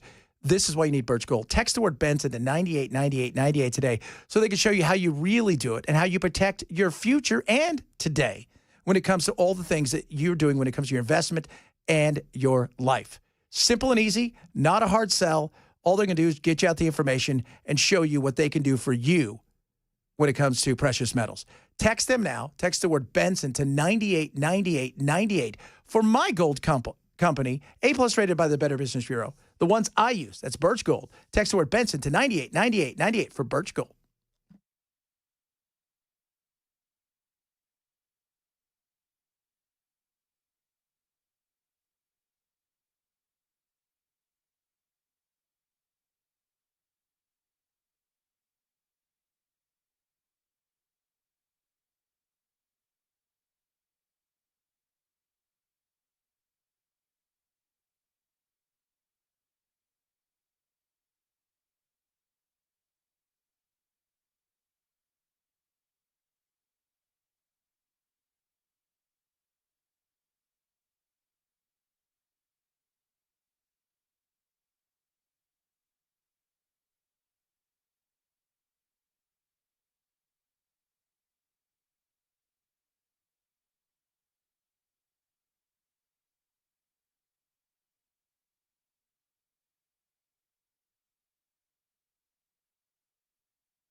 An investigation claims Kroger might be overcharging you. We have encouraging trends in overdose deaths in this country. And it's day 3 of the federal sex trafficking and racketeering trial of Sean Diddy Combs. We'll let you hear from that coming up at 1:30 on Super Talk 99.7 WTN. If you missed our conversation with the Spice Man, shame on you. We're working to get him on as a regular, which I think will be good. He sounds like he's doing good. You know, Spicy's living life. I've talked to Spicy on several occasions, and Spicer's always been a good dude, and he's been really nice to me, him and Corey Lewandowski. And when he got away from there, I remember when he first got away from there, after being away from it for a few months, he was just like, you could tell, because that job, right? And you know, I've talked to him before, even about KJP. Yeah. They all respect each other because they know what they're up against. Oh, yes. Right? You know, half the country's going to hate everything you say. Yep. No matter what you say, right? Like you come out and say Merry Christmas, they'll be like, you suck, right? Like Merry for you, right? Because you work for the government. But also, you go to battle. And I remember Sauger, we were talking earlier about breaking points. He says, you know, like all these new media people, when Karen Levitt goes out there to talk to them, she just walks out there and talks to them, right? Because they're going to ask her, you know, just ask questions. When she goes out to take on the regular media, she's got piles of folders and stuff because she knows it's a mini battle that she's going to. Oh, yes. And you've got to have some respect. Whether you know, I could sit there and say the craziness of KGP and that entire White House, but that job's no fun. That's, you know, there's, and no matter who you are, you've got to spin. You've got to spin. Right. You've got to spin for your side. And the reporters know that, and they're trying to trip you up. They are. Yeah. Because that's their job. Well, yes. in theory, that's supposed to be their job. They are holding power accountable. Which is what they should be doing. Yes. And I will say this, and we're going to talk later on about the lies that we're told about Biden as more and more of the stuff comes out and the shocked face that they all have.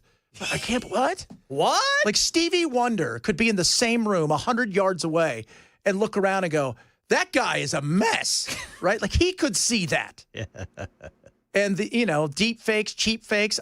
Sometimes I'm like, here's my problem with my sarcasm, if you will. I would have said, have you met the president? Is this the same guy? But it is a battle. And that's what Sean used to tell me. It's going out there, you know you're going to get hit. They're looking for their moment, too, as the media, to trip you up, which they should be doing. But for somebody like on the Republican side, in particular for working with Trump, Trump could have retweeted the opposite of what you said, and you would have no idea. And all of a sudden, you're sitting there because you're not looking at your phone and nobody's telling you, and you're saying this, and then they're like, well, you're really, because I'm reading a tweet, and it says the opposite. And you're like, okay, well, now I look like a fool. See, and I want to, was the first Trump presidency the first presidency where we actually had, like, text, like, social media real time? Did we have that with Obama? No, we had that with Obama.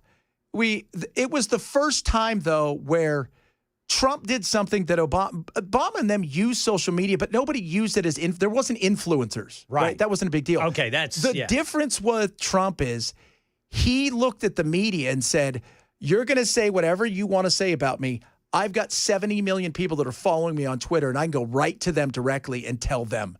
And that was the first time when you knew the media was starting to fragment and democratize and all that stuff. We'll talk more about this. A lot of stuff to get to, including the big, beautiful bill. How big? How beautiful? It's going to be huge. Almost as big as my free airplane. It's the Chad Benson Show, Super Talk 99.7.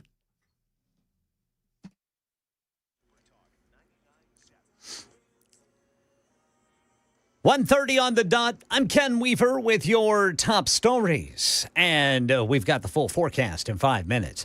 Kroger might have some explaining to do. Consumer Reports, claiming an investigation into customer complaints about pricing, found that Kroger charges more for items than what the price tag says because the price on the tags had expired. It's more expensive than what the tag actually said. during certain times. The average overcharge, according to this investigation, was $1.70 per item or 18.4%. Kroger says it's working to address the possible discrepancies. And the CDC announcing a major change in U.S. overdose deaths. Here's ABC's Sherry Preston. An estimated 80,000 people died from drug overdoses last year, 30,000 fewer than in 2023. The 27% drop, the largest one-year decline ever reported in records going back 45 years. Experts say a lot more research needs to be done into why the numbers are falling so rapidly, but they do think the availability of the OD-reversing naloxone and expanded addiction treatment are two big reasons. And it's day 3 of the federal sex trafficking and racketeering trial of Sean Diddy Combs. His ex-girlfriend, Cassie Ventura, testified about an hour ago that she had texted Diddy in 2017 that she no longer wanted to take part in these so-called freak-offs because she said she was embarrassed at how he was treating her in front of other people and that she couldn't say exactly how many times she was abused.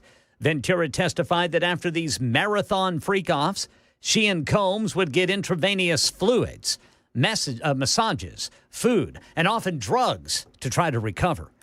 So it's a federal trial. No cameras or phones allowed in the courtroom, but criminal defense lawyer Bernarda Villalona was in the courtroom for Ventura's 6-hour testimony yesterday. I was dead focused on that jury to see what their reaction were, especially to the gruesome details of some of the nastiest parts of that sex escapade that Cassie Ventura actually underwent. But in terms of the jury, they were so focused on her every word. That's the latest news. Weather's next. I'm Ken Weaver, WTN News.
I'm going to be honest with you guys. I think the Republicans are going to jack the pooch when it comes to this bill.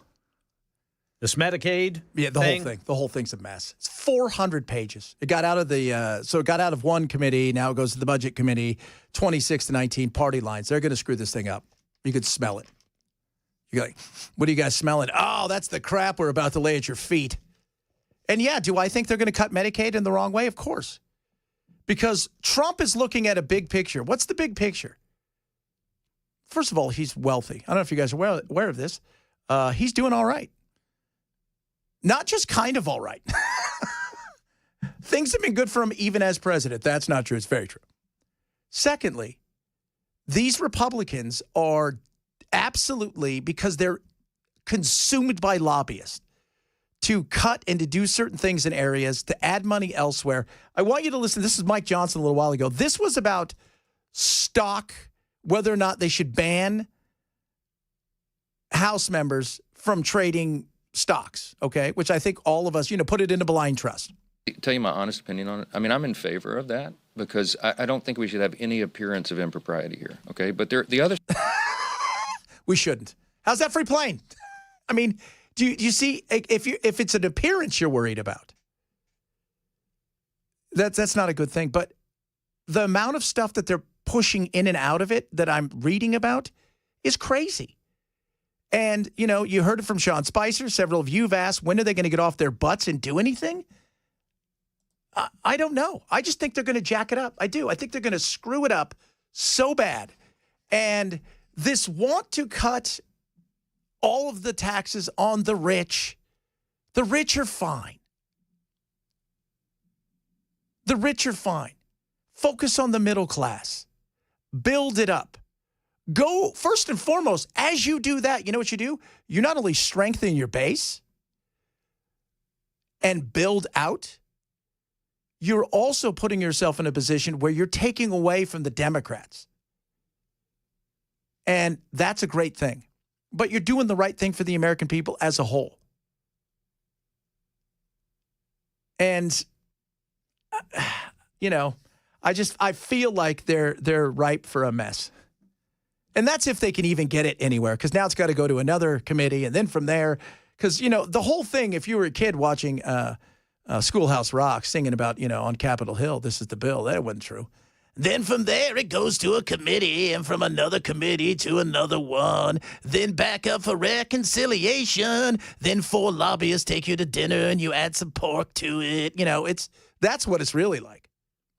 400 pages. Well, and they're going to be in for a battle once this does come out. Once it gets to a certain level, they're going to be in a battle in front of the mainstream. Yeah. And because Democrats, even though the cuts may not be for the actual benefit, it might just be maybe cutting some staff here or there, which is what we have seen. Democrats are going to call it cuts, Medicaid cuts. And the only thing people hear is, I hear my benefits being cut. Yeah. And even if that's not the case, the Democrats are going to be hammering that every day. And it only takes a few people to lose some benefits or something like that to get out, because they're looking for it. Right. For people to worry. And so that is, their messaging is going to be very important going forward. Don't be such a downer, Benson. No, this is honesty. Well, this is not down. This is honesty. This is war. Yeah. Is what this is going to be. Just tell me what I want to hear, okay? I'm never going to do that. You're killing me. No, I just want to be truthful. Because, this is I was talking to my uncle about this yesterday, about, all the stuff going on with Biden, and all these people are coming out. And I can't believe that he was this mad. Really? No. Did none of you ever live with a human? Has none of you ever known anybody older? You didn't see this coming? But the problem with stuff like whether it was the Biden stuff or a lot of other stuff that we see out there is, what? Nobody's held accountable anymore if they go and lie to your face 100 times about something or only tell you a half-truth. People continue to go back to the same source over and over again. And so, when I say, I'm not going to lie to you guys. I know there are people out there that would just rather affirm what's going on, but I think this is a battle. And by the way, this isn't even a battle at first among Republicans, Democrats, and the media. The Republicans are going to fight each other over this. Because you know why? Bell wants to put something in there that I don't want. I want to put something in there that Ken doesn't want. Ken and I both don't like Bell anyways. Bell then says, hey, I'm going to go over and do something over here because I want this. All of a sudden, a bunch of crap's in there. We haven't cut squadoosh. Well, and you're going to have the hardliners who the cuts are not going to be enough. Yeah, no. They're going to want more. Of course. Well, and they should. Like, I thought the whole goal was to cut stuff. That was the goal. But I want to cut waste, fraud, and abuse. Yeah, everybody talks about that. How about we cut stuff that's useless? How about we cut programs that don't work? And if we're going to keep that money because you've allocated certain things, how about put it to stuff that does work? But it's not useless. You just don't have a heart. You don't understand how many children are educated by PBS. Oh, that's so incredible.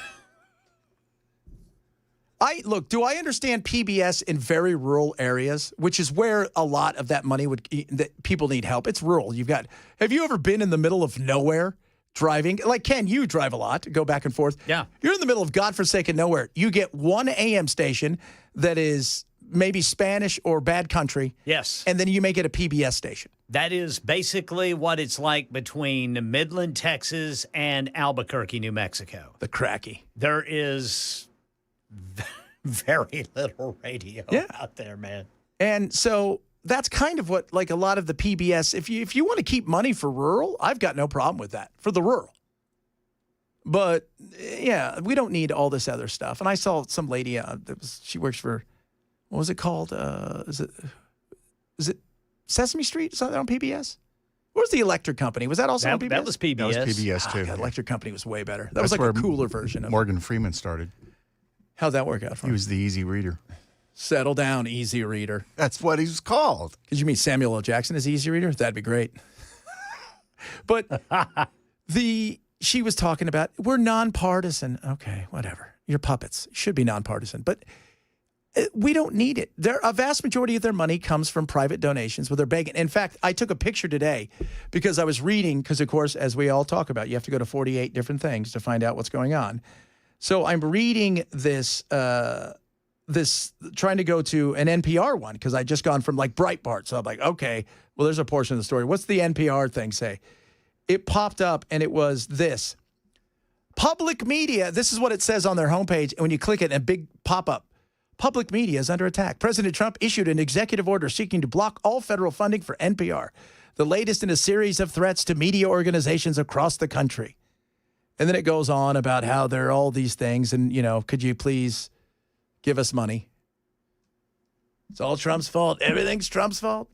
I just personally, it's never sat right with me that the government is funding a news organization. No. It should have no input in that stuff whatsoever. And anytime you pay for something, you have input.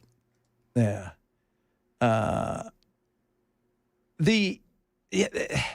It would be great if it was just, we read the news and we show Downton Abbey or whatever they show, right? Because it's always some sort of British thing. And then you get a tote bag every once in a while.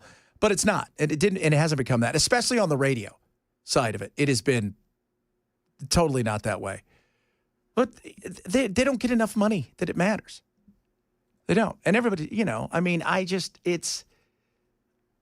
I love, it wasn't even about the partisan with Sean Spicer. He's like, nah, just get rid of it. It's stupid. Start your own. Nobody's going to. By the way, part of the other reason, too, and if us being in radio, out in the middle of nowhere, there is no FM radio. There's AM. And they're closing AM stations left, right, and center. They're just shuttering them. Yeah, that's too bad, man. Yeah. I know you guys are like, God, I love hearing you guys if it was tinny. Or a little bit of... Gotta have some static with my opinion. That's right. I gotta absolutely have some static with my sweet opinion. The big, beautiful bill. It's gonna be huge. Beautiful. Beautiful. And somebody asked earlier, well, what cuts are in there? What's in there? Here's the thing. Nobody knows what's in there because it's not been passed yet. And it goes to another place where they're going to add to and take away. Yeah, there's going to be a lot of amendments and that sort of thing. And then, and that's before it ever gets to the Senate, which they're going to do their hatchet job. And the Senate is where the real issue is going to begin for the Republicans. They're going to have real issues up there with this. We can't do anything because they're going to filibuster us. So annoying. What happens if they don't get the big, beautiful bill? They've got to figure something out. Is the government shut down? No, because then that last CR kicked it all the way till September, right? I think it was. Damn, I was hoping we'd have a shutdown. No, I think we were all hoping for that. All for shutdown. All for who's for a shutdown? Who's for yes? Let's do it. Yeah, absolutely. Shut that monster down. And by shutdown, we mean everybody who has to work has to go and work, and then the people that don't are very few. So you still have to go and work. Let me know what you think. I'm hearing from all of you. Why does the government fund other businesses, especially news organizations? Because that's what they do. They have so much money. AM radio is our emergency broadcast system. They don't need to get rid of that. No, but they, again, if they shut everything down, that's the issue. So a little buzzing. Well, the emergency broadcast system is done through publicly owned radio stations. We're a publicly owned station, and we carry the emergency broadcast system. It's not like that would just vanish. No, but we are. But if you're in the middle of a very rural area and all you have is AM radio, right? And they get rid of AM then radio. That's your fault for living out there. Man, yesterday, remember the Southern accent thing? How horrible that was to people with Southern accents? That was kind of horrible. And now he's like, that's what you get for living out in the middle of godforsaken nowhere. Exactly. Get satellite radio like the rest of us. Or like YouTube. Normal people. Get a satellite dish. A dish. Old school dish, too. One of those big ones. Remember those when you're like one person would have a giant dish in their backyard? Somebody would be bragging about, I got satellite, and you knew what that meant. That meant some giant dish was somewhere close to their property. Huge. What documentary did I watch? I watched this amazing documentary called The Liver King. Liver King. Watch that. It'll gross you out. Starlink. By the way, I have Starlink for our house. We still have it out in the Valley of the Dirt People. It is awesome. It is incredible. It really is. I had very little problems with Starlink. So thank you, Elon Musk, for that. Because where I lived out in the Valley of the Dirt People, the only two groups of internet providers were awful. It might as well have been dial-up. And then I got Starlink, and it changed everything. It did. There was no buffering. That's all I got to say. Whoa! Coming up. More stuff straight ahead. Chad Benson Show. Super Talk 997.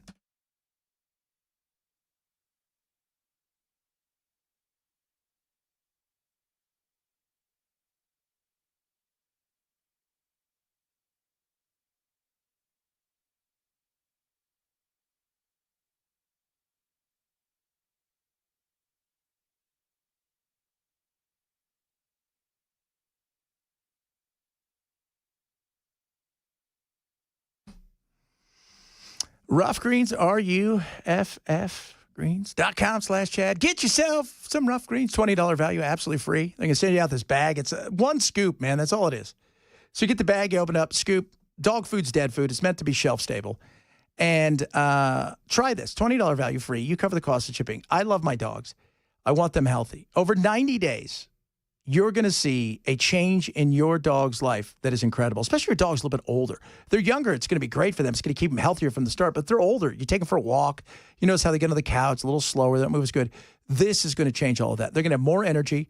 Aches and pains in their joints are going to subside because you're going to see a decrease for them when it comes to inflammation because of the live nutrients inside of this. It is awesome. If you want to extend your dog's life, but not just extend it, do it in a way where they're healthier, happier, better heart health, immunity. Try Rough Greens now. I swear by it. My dogs do as well. RUFFgreens.com/Chad. Roughgreens.com/Chad. Get a $20 value bag free. You cover the cost of shipping. Roughgreens.com/Chad.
All right, drivers, got a crash reported near the airport. Says it's blocking the right lane, 40 eastbound at Donaldson Pike. And check those receipts.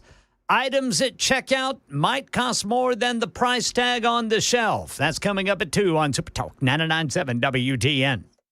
Vatican has said he would continue tweeting from the Pontifex account on X. He also is going to have Instagram. So this is very much a 21st century Pope that we are looking at. I will say prior to becoming Pope, he also did use X. And actually, some of his prior tweets do give us some insight into his politics. So there were tweets that were dug up from him from, where he expressed support for things like gun reform, or he expressed disagreements as well with the Trump administration. Oh, my God. Did he really? Oh, yeah. He's an influencer now. What's up? Hey, everybody. It's me, the Pope. Check it out. Check it out. Don't forget to tithe. That's right. Make sure you like and subscribe. Give me a follow. And if you're not subscribed, you definitely should. Anybody found not subscribing will be excommunicated. Excommunicated. That's right. That's where we are. You're not going to get into heaven, I'll tell you that. So, with my big plane, my beautiful plane. What did he get today? Do you think when he went to Qatar today, he was super excited? Qatar? I wonder what he. Well, no, they're the ones giving him that jet. Well, yeah, so. you might think, oh my God, are they going to give me something else? You know, it's like it's my birthday. He probably asked the prime minister if they could have a McDonald's installed in the jet before they deliver it. Yeah. How about that? It'd be great. McDonald's for everybody. I'll fly over to the cities and just shoot McDonald's out the back. It'll be like I'm the Pied Piper. But it's for the kids. Remember, it's all for America. It's all for America. They'll call me the Big Mac. Hey, do you know what else they found at the Vatican today? There's a tennis court in the back that he can go play tennis at.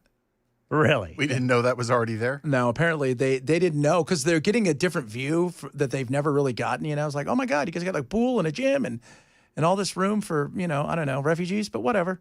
You guys are cool, right? So, but they've got a tennis court in the back and stuff. Pickleball. Pickleball. Can you imagine the Pope playing tennis in full regalia? He's always seen in it, but you don't go work out in that, right? No. And I'm sure if he doesn't have public appearances, his dress has got to be a lot more casual. I mean, you would hope it is. Surely he's got some soft clothes he can get into in the evening. Some sweatpants. Just wears his old Padre robes. Oh, that is hilarious. I know. Once again, the jet is not being given to him. It's donated to the United States Air Force. Okay. Then who does it go to? Oh, it goes to his library. Okay. Well, it doesn't stay with us. Right? It doesn't. And so that's just let you guys know. It doesn't stay with us. And he's never going to have a chance to probably use it unless Boeing gets off their butts and does something. I don't know if you guys are aware of this. They're not doing well at that. Well, it looks like it's going to take about $1 billion to retrofit it, too, to make sure that it, is safe and secure. Well, not only that, there's so many special things that are inside from, the communication systems that are inside the Air Force One jets. All of the defense stuff that they have? All the defense stuff, the countermeasures, the chaffing and all that. It's just, it's not an ordinary plane. It's not. It's one of those things where you gave you donated it, wink, wink, nudge, nudge, and it's going to go to his library, wherever that's going to be. Making America great again. Don't tell Bobby that. He'll be all upset. Mr. President, you can't say those kind of things about McDonald's. We should start calling people up and saying it's Robert Kennedy Jr. and I'll do the voice. See if we can get away with it. Frank calling people. That's mean. We will call up Fat Con. Listen, ladies, I understand that you want to empower yourself to be as fat as possible. Fat Con. We're going next year. We're going to broadcast live. We're all going to be dressed as donuts, and they're going to run. They're going to run around and chase us. There's no Liver King here. I'll tell you that. Yeah, that's been a career goal of mine, is to be chased around by fat women while wearing a donut costume. Now's your chance. You don't have to run fast, Bell.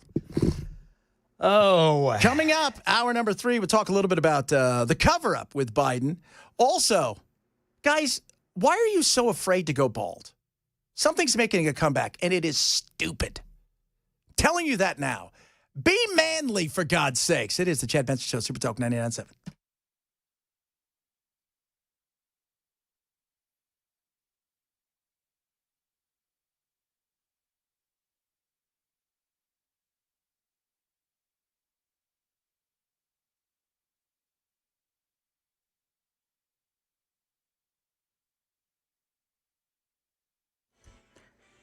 2 o'clock on the dot. I'm Ken Weaver with your top stories. Got the full forecast in 5 minutes. Check those receipts. Consumer Reports claims that investigation into customer complaints shows that people paid way more than the price tag showed at Kroger because the price tags had been outdated in these particular stores.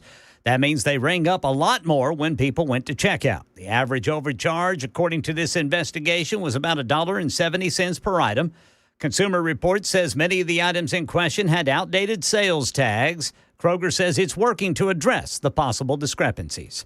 There are fewer Americans dying of drug overdoses, a stunning reversal, says ABC's Sherry Preston. The CDC announcing drug overdose deaths in the U.S. fell by 30,000 in 2024 from the prior year, the largest one-year decline ever recorded. 27% fewer OD deaths. Some possible reasons why: more addiction treatment and the fact that the OD reversing Narcan drug is more widely available in cities nationwide. President Trump continues his three-nation Mideast trip today in Qatar.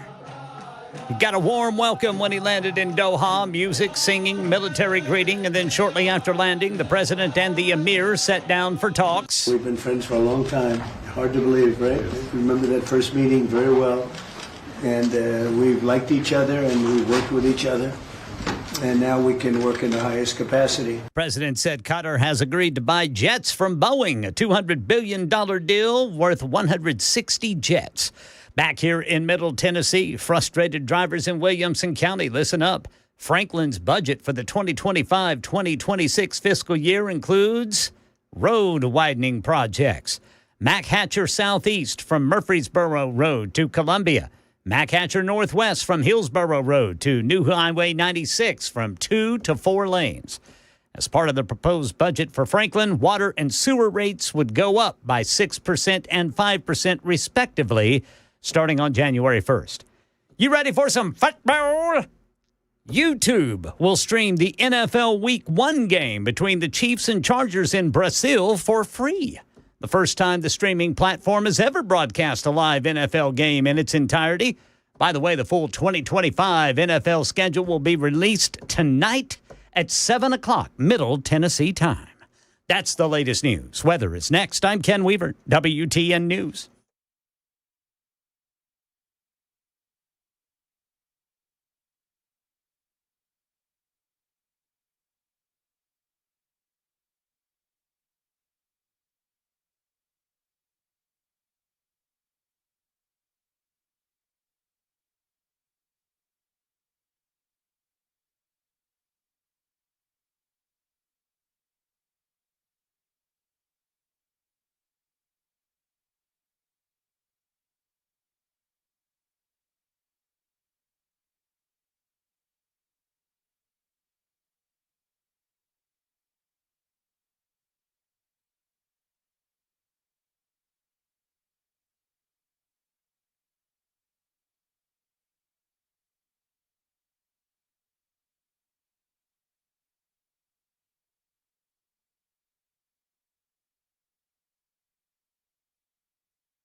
Thunderstruck.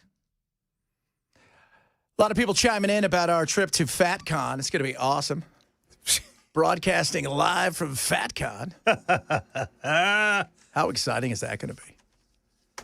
So if you guys don't know, they actually have a thing called FatCon. So like they have Comic-Con and stuff. I think it's in Seattle.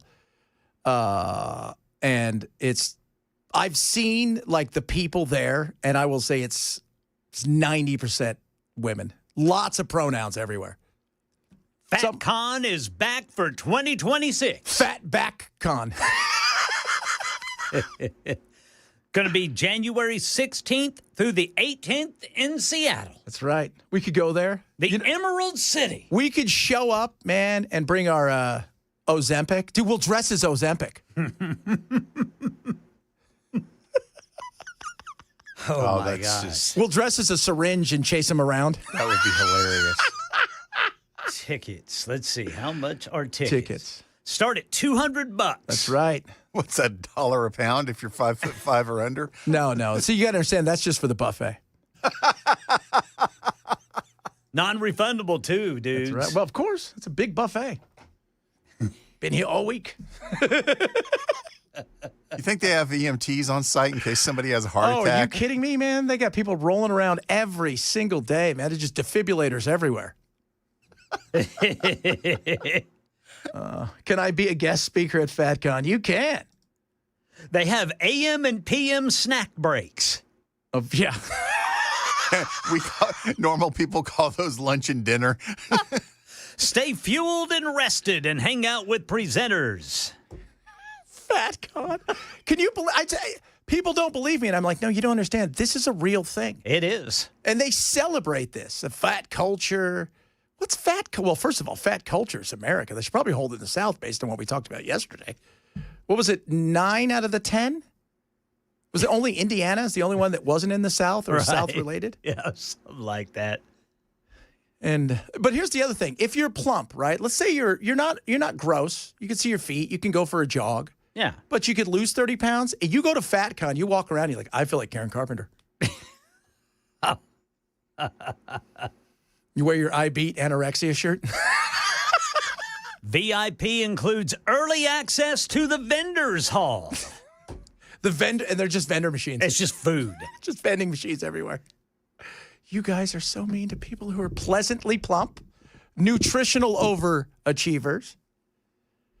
Oh my God. Yeah, it is. It's awesome. It is. We covered it last year, but we didn't go, and I wanted to go. But next year, dude, we have to go. You get with a VIP, you get a FatCon T-shirt. They come in extra, extra, extra large. Big boned. Ma'am, they're just pictures of animals that don't exist anymore. Big boned is just BB. What size? BB. Oh, gravitationally gifted. Yes, that's right. Choleric overachiever. Person of size is one of my favorite ones. I'm a person of size. I wonder what the entertainment is. That's a great. They have entertainment? Well, I'm looking to see. Surely they've got to have some entertainment. Of course. Oxygen bar. You know why they don't hold it in Denver? Because of how high it is. That's it's mile high, baby. We are the worst people. So I think we could go next year, don't you? I mean, just for the fun of it. Well, I've never been to Seattle, and I lived up there. Okay, so here's the thing. I know I could get one of my national show sponsors to send us, Ken. You'd go with me, right? Yeah. Yeah, that'd be great. Ken and I. You'd have to take my wife, though. That's fine. We'll take her. I can get them. We'll go have fun. There's no way she'd let me go to Seattle. Well, yeah, because you and I, as handsome as we are. Oh, I know, man. Those big ladies running around after us. Oh. Whoa, she'll be chasing us down the street. I'd like, oh, my God, here she comes. My furry little donut. And then I'll go and I'll dress up like RFK Jr. You guys really need to fix this. You guys have type 8 diabetes. Type what? Type 8. Oh, man, good. I mean, it's a big old thing. It is a big old thing. Food and drink festivals. I mean, festivals. It's festivals. They're going there to celebrate. It is, when we did a piece about it last year, nobody believed me, and it blew up again this year, and next year it's going to be even bigger. Man. FatCon, even bigger. Bigger and fatter than ever before. Okay, you and I go to the Cankle contest. My gosh. That's what they call the strippers. That's right. Do you like your ladies where you can't tell if they have a knee or not? Welcome to FatCon. Do you like your ladies if they don't know if they have heart disease or not? Says they're hiring. I bet they are. It'll be awesome. Music by Cake. What happened to the band? We ate them. You sure that doesn't say music and cake? Oh. How fat is too fat? There is no such thing. Man. Plumber's on standby. Busy bee, get ready. You know what? All joking aside, it's this weird thing where, because the thing is, when you go there and you look at some of this stuff, and I've watched some of the symposiums that they've had online, besides the craziness, there is this push like, hey, this airplane, right? You need to make the seats bigger. Right. Because I've eaten myself into a disability. It's not fair. No, that's it. It's not fair that I've done this to myself. The seat doesn't. The seat doesn't need to be bigger. Your ass needs to be smaller. Yeah, it's like I'm going to say this, and some of you, maybe you listen, it's going to hurt your feelings. I hope it's not. When you go to Walmart and somebody parks in the handicap, and then they go get one of those little, those rascals, and because they're so big they could barely walk, they should make those people park farther. And the blue should just be a giant blue blob. Fatty caps. Registration is by the pound. Oh. FatCon, the biggest show on earth. It is not. Changing my name to DJ Cankle. Fupa.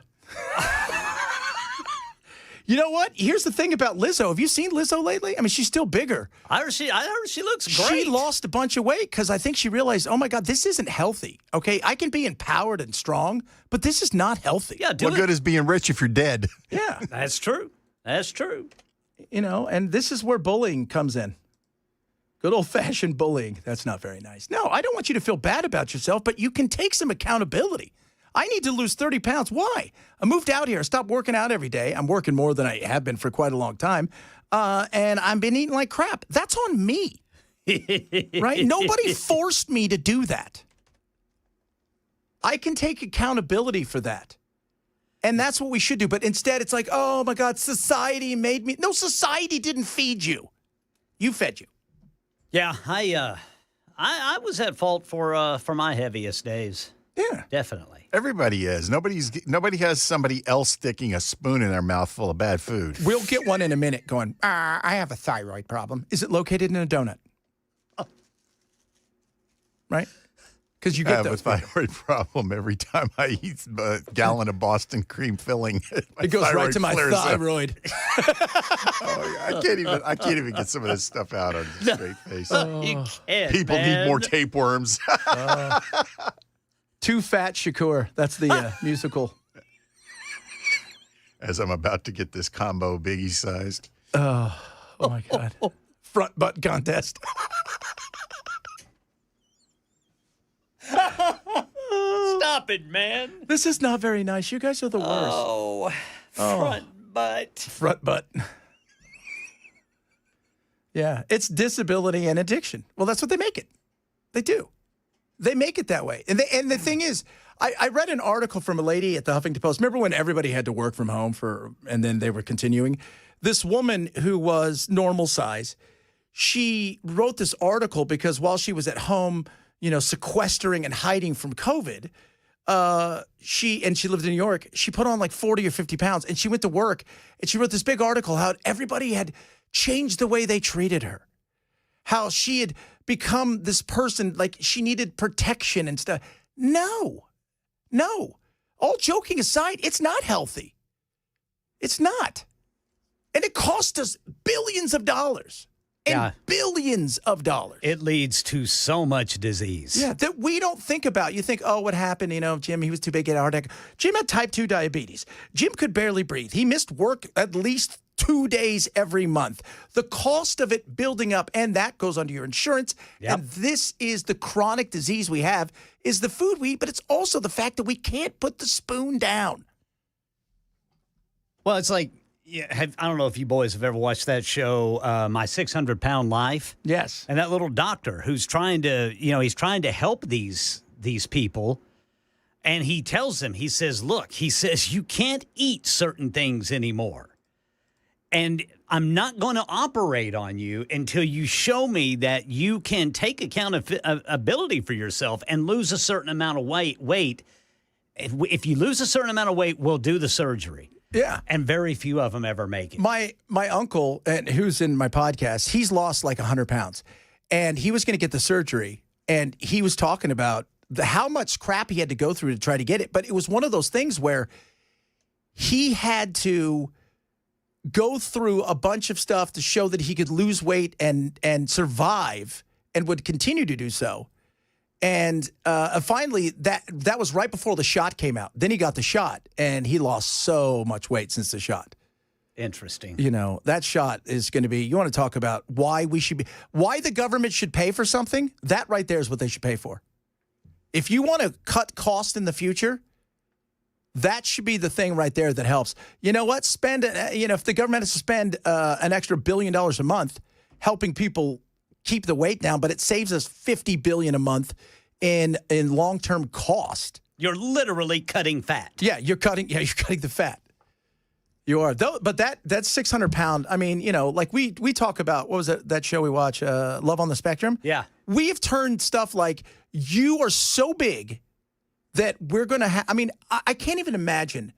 There are people out there that eat themselves into their house. Yeah, they can't leave. And they have to, when they do take them out, they have to break down a wall. Yeah, got to break a wall down, take the doors off the hinges. I mean, in some of these, a couple of episodes that I watched, on the way to see this doctor, they're stopping at a McDonald's. I saw a YouTube video yesterday about a story of a woman that was massively overweight and so sedentary that her body had fused to the fabric of her couch. She hadn't moved in forever. And they went to do surgery on her to try to decouple her from the couch. Couchectomy? And she died during the surgery. Goodness. Yeah. I mean, and you know what's funny? It was not funny. It's sad. Ken, when they go to weigh these people, sometimes they have to take them to a pool. Yes. Or they got to take them to the place where the trucks drive through. Yep. It sounds horrible. But, and they get on there and they're just pictures of things like, oh, wow, you're this big as a house. It is. I watched an episode of that where a guy had eaten himself into the room upstairs and his family was getting mad and they weren't going to feed him. So he had the delivery guy would come to the window. He would drop a rope down with money in it. And then they would he'd squirrel the food up. My and the gosh. family would go out and yell at the guys saying, don't feed him. Wow. It's amazing how much ingenuity you can have when your addiction isn't being fed. Yeah, it is. Yeah. And as Joe says, fat adults are sad, but childhood obesity is huge. Why is that? Because we don't let kids do anything anymore. We don't let kids play. Well, we feed them garbage. We feed them garbage, but we don't let them play.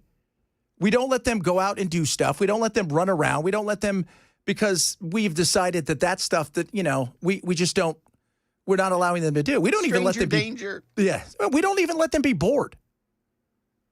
That's the number one thing we try to do with our kids is make them bored at least a couple hours a day where they're not stimulated with television or computers. Or food. Because, boredom, that leads to food. Not if you're moving and doing stuff. Not if you're moving and doing. Yeah. And, all joking aside, this is a big deal.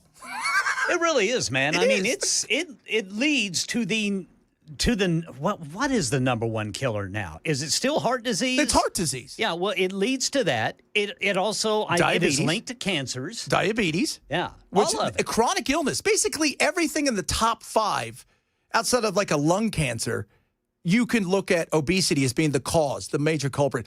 And when we go and look at what happened with COVID, What was the number one killer for people that weren't, 93 or had chronic disease? Being overweight. It was being overweight. Obesity, yes. Why didn't people die in Africa? Why? Because everybody there, parts of Asia, because they're all thin. Ray's got a good point, too. When you and I were in grade school, we had PE class. I had PE class all the way through high school. Yeah, I did too. I mean, they don't let them do things. And we need to get fitter, people. That's what I'm saying. Coming up, speaking of looks, men are bringing this back, and I say shame on them. And then people ask me when I say what they're bringing back about hair, people go, what about Dan? And we need to talk about that. Brother Dan Mandis. Yeah, why are you guys making fun of Dan so much, right? It's Chad Benson Show, Super Talk 997.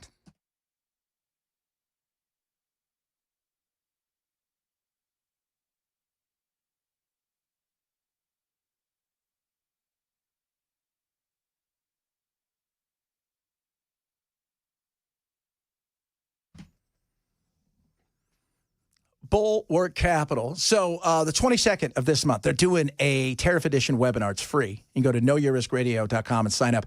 So what are you going to learn about this? My buddy Zach Abraham is Chief Investment Officer over there. I trust him with everything. Every penny, he is my go-to guy. And they're going to go through how the market's reacting, what's going on, not just here, because everybody just focuses on here globally, what to expect, what the impact's going to be on your portfolios, long-term outlook. And they're going to show you what they're all about. Lower risk, lower cost, lower volatility, but look for that upside. And that upside doesn't mean always buying. Sometimes you might be short, meaning you're expecting a stock or something to go down. So it's incredible what they do. They just do things in a much different way. Find out all about them and check out what they do by going to knowyourriskradio.com to sign up for their free webinar edition of tariffs. It's called the Tariff Edition. And on top of that, you can also get yourself a free, what they call a second opinion, a portfolio review. They'll go through your portfolio, see what's going on there, and give you their opinion on what's going on. It is happening Thursday, May 22nd. That is 5:30 our time.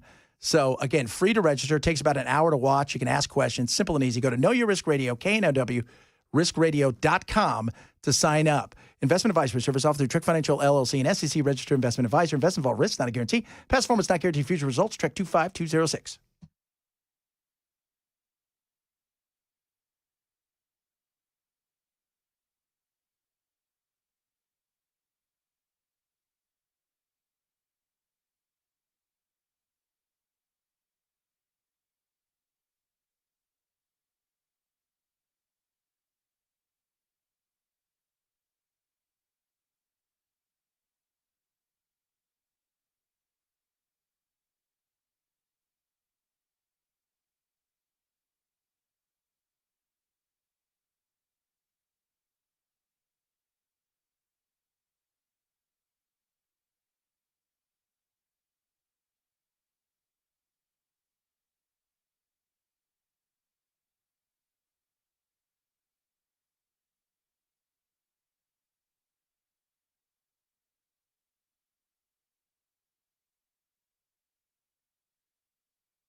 The Wellness Institute of Nashville.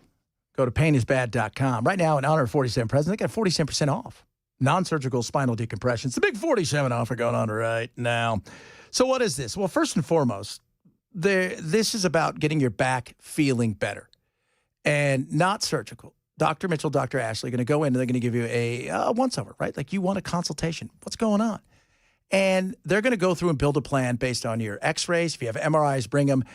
And what it is going on is they're going to take their expertise, which is second to none, and combined with the state-of-the-art equipment, help you get back to being back in a way that's better for your back. That's what I love about the Wellness Institute of Nashville.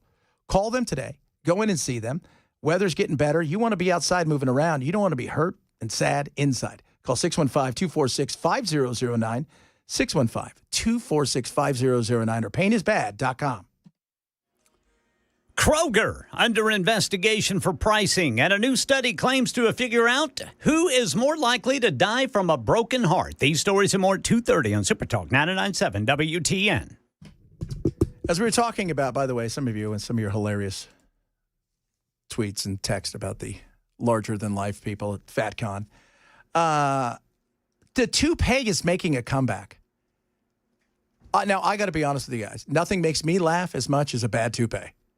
Oh, right? The toupee. I mean, I've seen some toupees where you just want to walk over and go, dude, that thing needs a chin strap. You got to take that thing off. Yeah. Man. Has that thing had its shots? But they're talking about millennial men who are balding, and they're going over to Turkey to try to get rugs. And they're getting toupees, but they're also thinking about like, what guys, chicks dig dudes who are bald. It shows that you have power. Long hairs, nobody likes long hairs. Well, I'm single, so I can't argue. You don't even have a head.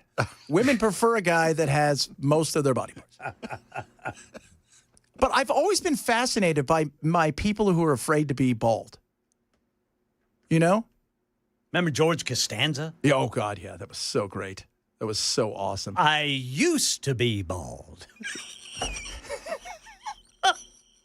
I want to dip my bald head in oil and rub it all over your body. This one guy says, let's normalize men wearing toupees. Have you ever seen a toupee so bad that is just I saw a guy one time, he turned his head, his toupee didn't move, but his head did, and then it covered part of his face. Dude, there was a guy on TV here for a while. His beard, his eyebrows, his mustache was white, but his toupee was jet black. Love that. I love people, too, that dye their beards and their hair. They dye them so thick you could see the dye on their skin. And you're like, you don't look, that's not real. Just embrace it. Oh, man. Would you? No, I would never. I can't do it too. I mean, I can grow I don't care. It's being bald. That's my choice, by the way. It's my choice. It's my body, my choice. But if you had to have one, okay, so let's just say like one plastic surgery thing, not like our buddies over at Contours, which, by the way, our good buddy Keith is going to, he's going to red light our good friend here, Bell. And, so he can lose some inches. That stuff is so awesome. Been over there. So excited about it. It's going to be cool. But if you had to have like surgery, what would you do plastic surgery-wise? I'd probably get rid of some of this loose skin from the weight that I've lost. Yeah. Okay. That's a good plan right there. Because some people, man, they lose so much weight and they look like Sharpay. Yeah. Yeah, man. I've still got my love handles. It's all that loose skin. Yeah, when you lose it so fast, your body can't compensate in time to return. Pull whatever the word is to get the skin to retract back to where it was. Yeah, to where it was. So I don't know. I mean, I don't know what I would. Like would you do your eyes? Like that's an easy one for guys. Like they'll go and try to get their eyes though it's puffy. Oh stuff yeah, like yeah, that. yeah. But yeah, my lids. Maybe my lids. Lift my lids a little bit. Really? I had a couple. You got to do it right though, because the first couple days you look like, oh wow, you can't blink. Yeah. Did someone surprise you? But the toupee thing and the hair, you know what? Who's the sports announcer? Buck. On Buck. Buck Rising. No, not Buck Rising, but on Fox. Oh. Joe Buck. Joe Buck. I interviewed him. Do you know he was so obsessed with hair plugs that it almost killed him? Really? It paralyzed his throat. Goodness. Because he had gone to it so many times. And he wrote a book about the fact that he couldn't speak for a long time because of all the anesthesia, all the stuff they were doing. It ended up causing his throat to have an issue, and he almost lost everything. So he's got hair plugs? Yeah, he's got hair plugs. Interesting. No, I just embrace it, guys. Just let it go. Just let it go. Just let it go. Right? And you know what? There are people out there, yes, the dome doesn't look right. I get that. So, but your hair didn't look right on it either, so that doesn't matter. Well, I didn't know that Lyle Menendez... Oh, how bald he is. Yeah. Until I watched that Ryan Murphy show on the Menendez brothers, I had no idea. that he was bald back in the day, like right around the time their parents were murdered. Yeah, some people go bald early, like super early. And some people, gray. Like, I mean, people who are red hair, we go gray faster than anybody else. But I remember there was a soccer player I played with. He was gray at like 24. I had a buddy who was gray when we were 19. Own it. Just own it. People is what we're saying. I will never color my beard. No. I will never. No way. Ever color my hair or beard. No. I rock it. And I'm okay with it, right? I color my hair regularly. I know you do, Bill. We know that. Along with your pert. Coming up, we were deceived by the media. They found something out. We'll talk about that. Bunch of other stuff still straight ahead. Chad Benson Show, Super Talk 99.7.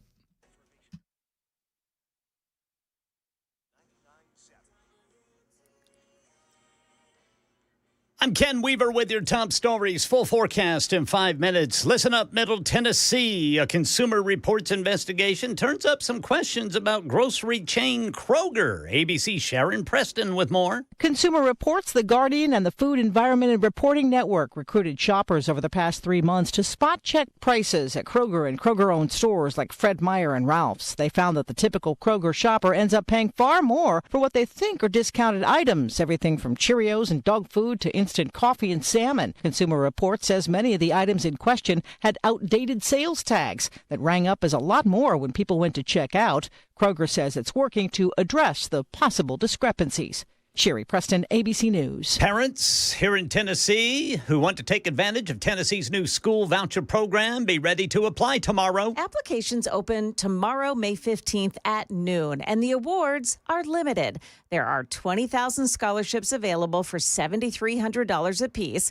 The first 10,000 will include income restrictions, but the rest will not. And these scholarships are for students enrolled in either public school or those who are already attending a private school. There is a website where you can check out the eligibility list and sign up for email updates.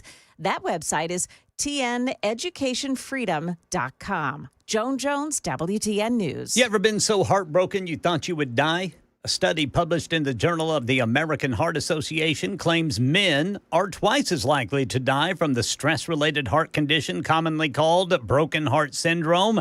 The medical term is Takotsubo cardiomyopathy. Causes things like not enough blood pumping to your body, irregular heartbeat, shortness of breath, congested heart failure. The analysis of nearly 200,000 U.S. adults from 2016 to 2020 claims that despite the condition being more common among women, the death rate among women was 5.5% compared to 11.2% for men. That's the latest news. Weather's next. I'm Ken Weaver, WTN News.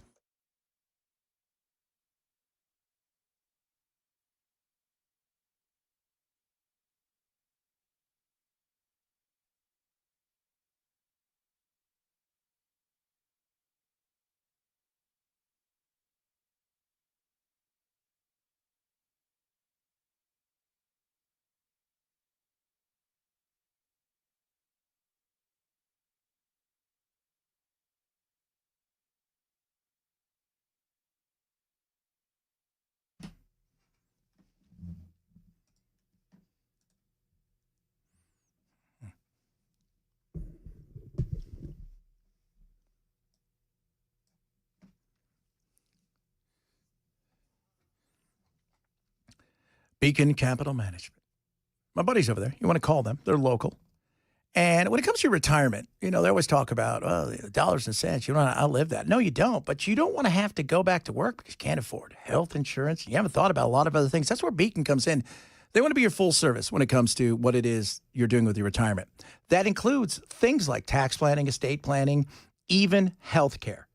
They're committed to being your full service investment advisor. So it's about taking care of all aspects of your retirement. So right now, if you call 615-488-9303, you're going to get a free Retirement Ready Toolkit. 615-488-9303. In this Retirement Ready Toolkit, Money Enough for Life book, which is cool, retirement planning checklist, and a maximizing your retirement income white paper. No cost, no obligation, and no pressure to you. Call them, go see them. They're local. Let them know, hey, this is what I'm looking for when it comes to your retirement. 615-488-9303 or check Beacon out online at askbeaconnow.com.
My Pillow wants to give you the opportunity to buy stuff at wholesale. And it is incredible. Right now, it is a win-win-win-win-win for you because they've got their entire bedsheet collection of the big besties of the Giza Dream Sheets and Percal on sale right now. Go to mypillow.com/Benson. Use code Benson.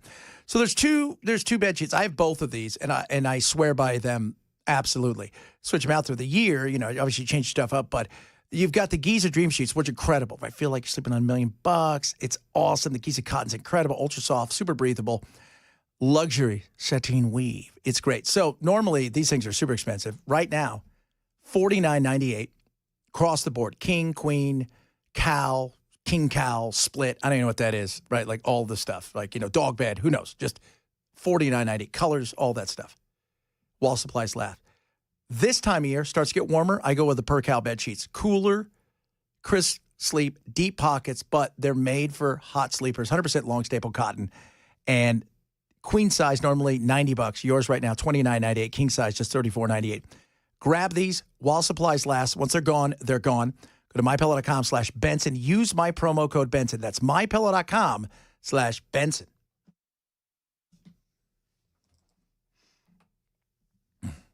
Rock and roll. Somebody said, do you guys ever talk about anything? 45 minutes of jibber jabber. We talk about life, right? Did you see this about HBO? What happened with HBO? It is going to be HBO Max again. Again? Yeah. Going back and forth. They're going back. Didn't they just rebrand last year? Right? They split the two, right? It was HBO, then it was Max. Now they're coming back. Yeah. At one point, there was HBO Now, HBO, and Max. Now it's just going to be HBO Max.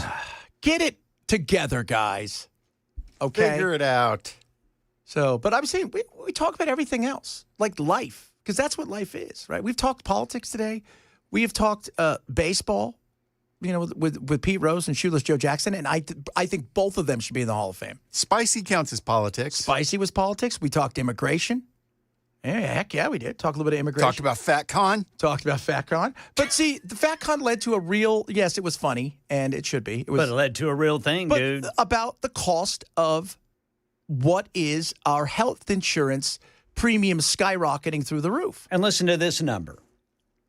Obesity is linked to an estimated 300,000 deaths every year in this country. And that's because of the link of obesity to heart disease, cancer, and diabetes. Yeah, that is, I mean, that's again, that is right there. You want to talk about something that is somewhat political in some weird way because of health insurance, but also self-destruction. We think self-destruction has to come with a syringe or, you know, or an addiction of that you would think of gambling or booze, this, any other. It can come with ice cream. Yep. And it's just as devastating. It is. It's just as devastating. But you can't go through life without eating, so it's not like you can. If with alcohol, you can just go, I'm going to stop drinking and do whatever it takes to make that a reality. Nobody can ever say, I'm going to stop eating. You can stop eating certain things, but you still have to eat something. Well, yeah. It's like people have, you know, real chronic pain. So that you get addicted, but you also know that you have to have pain management at some point in time. So there's that walking that fine line in certain things. But boy, yeah, you know, and it's not bad. It's like anything. It's all about moderation. Right? Do I need a pint of ice cream, or maybe can I have just a little scoop? Couple little scoops. There you go. It's moderate, and it's tough because our problem is we don't know how to regulate anymore. Yeah, and we're a society that thinks if some is good, more is better. Oh, God, that's true, right? I mean, that is we're the gluttony that we have here is, and that's across the board. I mean, the gluttony, the amount of, and it's everything. I mean, we consume so much crap, and we're willing to buy so much crap. You know, even when it comes to like, you know, the whole thing with China and the tariffs and how much cheap crap we buy. Because some stuff is cheap because you need it, like hangers, right? I always go back to hangers. Well, I buy my hangers online, and sometimes, you know, like, these hangers are broken after a while. I don't want to spend $30 on hangers. So it's good for $2.99. Some stuff, though, is just cheap for the sake of cheap.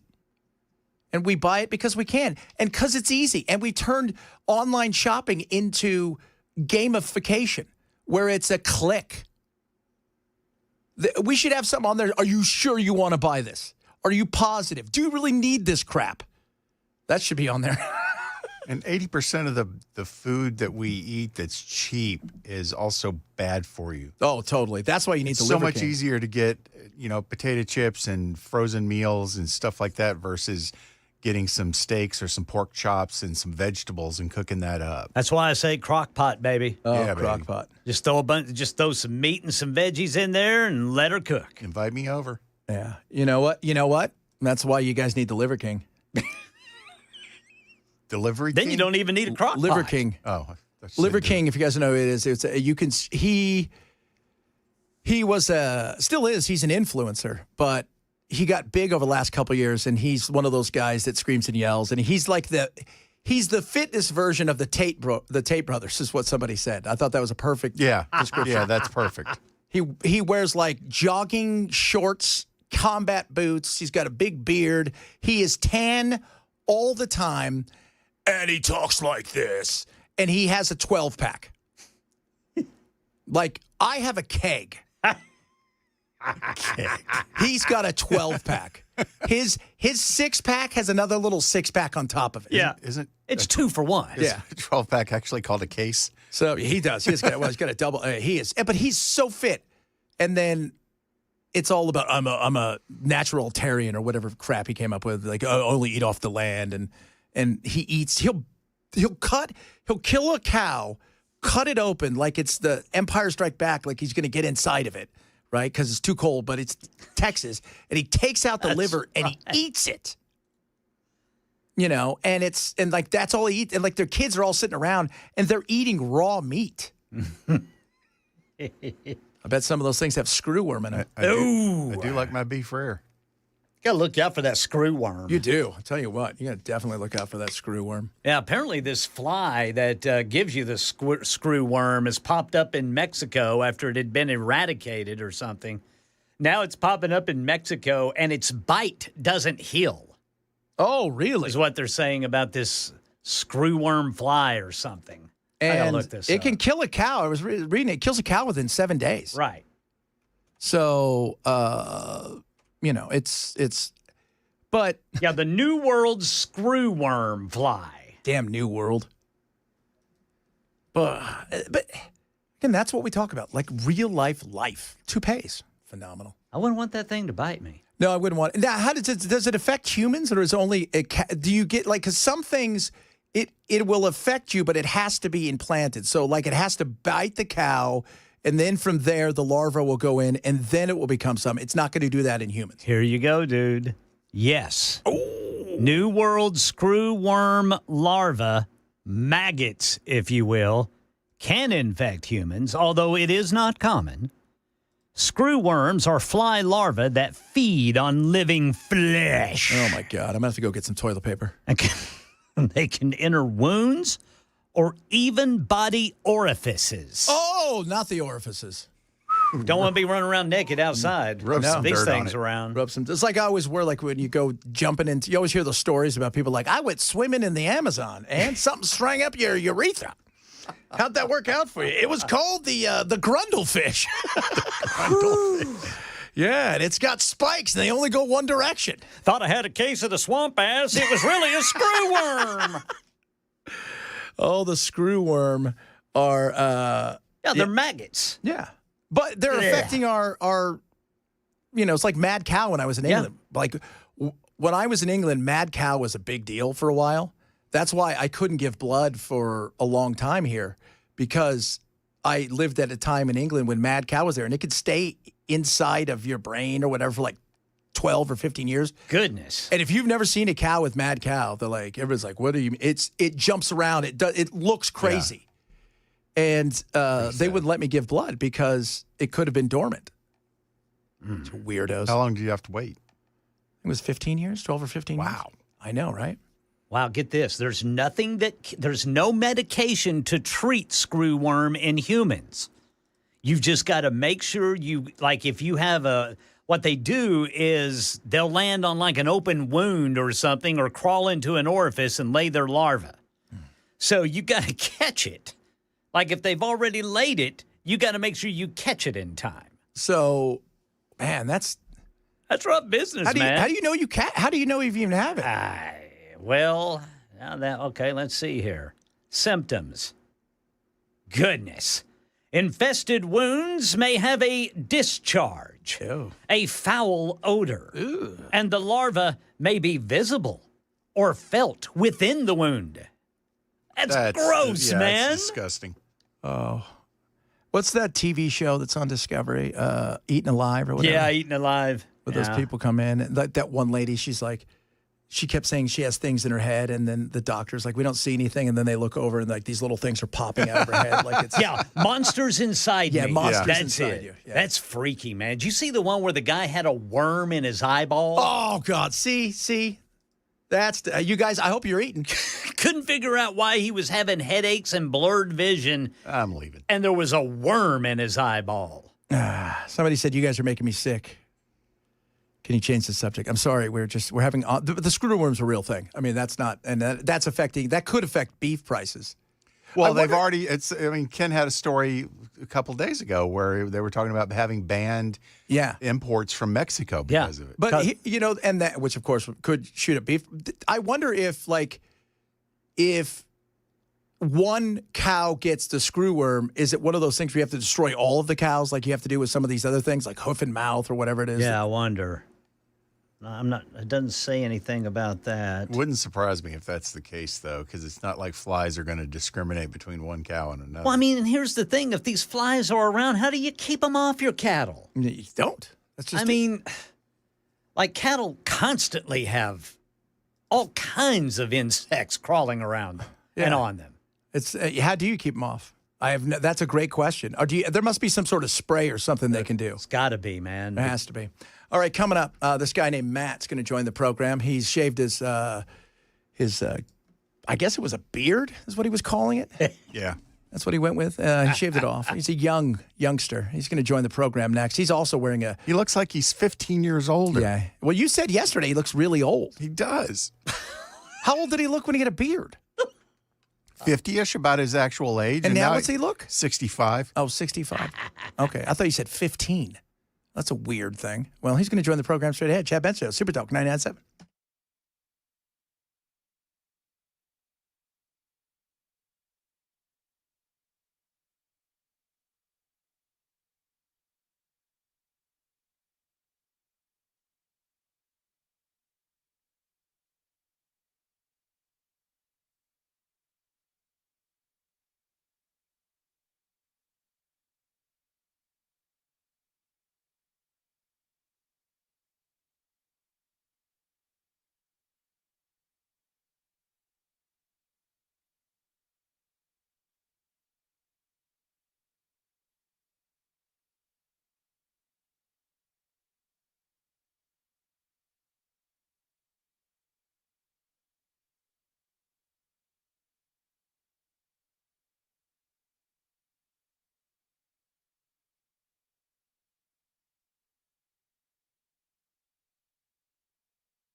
Oh, goodness me, ladies and gentlemen. Matt Murphy. What's your shirt say? My shirt says Nashville Hot Chickens. Nice. So a couple of years ago, the Nashville Sounds did a promotion that they changed their logo. They wore different uniforms, and they were the Hot Chickens. I like it. And I'm firmly of the belief that they should be the Hot Chickens all the time. That'd be great. I mean, can you think of a better minor league baseball name than the Hot Chicken? No. Like minor league always has, like, what was the Macon hockey team? Macon Whoopie? Macon Whoopie was always Great good. name. The Montgomery baseball, they got a AA team down in Montgomery when I was doing talk radio down there, and they called themselves the Biscuits, which was great. They had a little mascot, had a little googly eyes, his tongue was a pat of butter. I'm a biscuit. That's so good. That is awesome. So good. I love fancy minor league baseball names. Yeah, fans. And the Sounds is, I mean, it's great because we're a Music City kind of thing. It's But kind of the lazy Hot for Chicken, me. though, that's the a hot great name. I mean, you could have like the female chicken mascot, and she's all sexy, because she's little, get it. Little Jessica Rabbit there. And she's a hot chicken. Nah, I kinda like that. See what we did there? He made it about sex. It's always about sex. It's always about sex. What's going on in your world today? I don't know. We've got a couple of guests coming on today, which is exciting. Who's It's always coming fun. Well, Michael Lotfie's coming on to explain how the scholarship, for parents who want to involve themselves in the scholarship deal that passed the legislative process earlier this year, that's going into effect. The website's going live tomorrow. So, and the I don't first want any 10,000 is income based, and then after Right. that, it's a free for all. Right, and then it's opened up for everybody, and the expectation is there's going to be over 100,000 applications. So it's kind of, people are getting anxious about it. So we're talking about that today. We're going to talk about Andy Ogles. Representative Ogles popped his head up, made a little appearance, and said that he wants the federal government to investigate Freddie O'Connell. So that's fun. Wow, that's good. Right. And give Trump a fifth term. Yeah, that's right. That's right. And don't look at my beyond phone. We're beyond the fifth term. Somewhere at some point, I feel like there was a phone call made. Yeah. Andy, I was just kidding. Just calm down, buddy. You don't have to suck up that much. Just joking around. It's all good. I'm curious about, too, I was going to say about tomorrow, the way that, because we've heard the commercials of Pamela Furr about how this is going to, like, that website's going to crash in 5 minutes. Abby, they have to be prepared for it, right? Well, you would think. But it's just because you would think Netflix was prepared for Tyson versus Jake Paul. They probably have better equipment. A little circle rolling around, right? The circle of death. You would think, but I have a feeling if 100,000 people are applying, they probably don't have the bandwidth, if you will, to handle that. Everybody jumps on it once and it, boom, we'll pop it off. We'll see. So that's going on. And, we might talk a little about tipping because I saw this thing online, and I would give credit if I knew who originally did it, and I don't. And I posted it up online, like, new policy, I don't tip anywhere where I'm standing up at the point of sale, at the point of business, at a food place. Yeah. And I think that's a pretty good policy because tipping, it's gotten a little out of control, and there's a lot of peer pressure going on, and I don't like it. I mean, I don't like the idea of being asked to tip when all we did was transact. You gave me a beer in a tub. And I'm supposed to give you 10% every time I get a beer, or 15% every time I get a beer. It's weird because if there's food there and it's an establishment like that where you can sit down and eat, but if you go to a bar and you buy a beer, and they're going to give you a beer, and it's just to say, we're just using it's $4, and you give them a $5, they give you $1. Usually give it right to that person. That's fine. So it's weird that we look at it like that because you don't sit down. Well, I'm thinking actually, I was at Nissan for the bananas. Yeah, and I go to a beer vendor. And, I mean, this is literally she's standing in front of a big tub of ice, and she's got beers. And I give the card because they're cashless. And you run the card, and then she hands me the thing, and it says 10, 15, or 20%. And I'm like, I don't think we transacted business to the level that I need to tip you, but I feel weird not tipping you because I don't know what your business model is. No. I don't know if you're now depending on those tips. Yeah, that's so now thing. And I feel like I'm being taken advantage of. It's the vagueness and no transparency that makes you feel like you have to because you're not sure if, like, hey, I'm doing this for free. Right. Kind of thing. Because, I know in Southern California, the Dodger game, the vendors buy the stuff, right? They're independent contracts, so they'll buy all the peanuts and themselves. Some of them are nonprofits or whatever. And so they go give the peanut. And as they sell the peanuts, that's how they make their money. Huh. So Check that out, kids. All right, coming up, Matt Murphy's got all kinds of stuff. He's going to talk schools, talk about the hot chicks. I feel like Samson, though. I'm low energy. Low energy. No beard. Oh, that's what it is. That's what it is. They cut my hair. We'll see. We'll see if I make it through. I don't know. He might not. If not, Ken's got the show for you. It is Chad Benson Show. Super Talk at 7.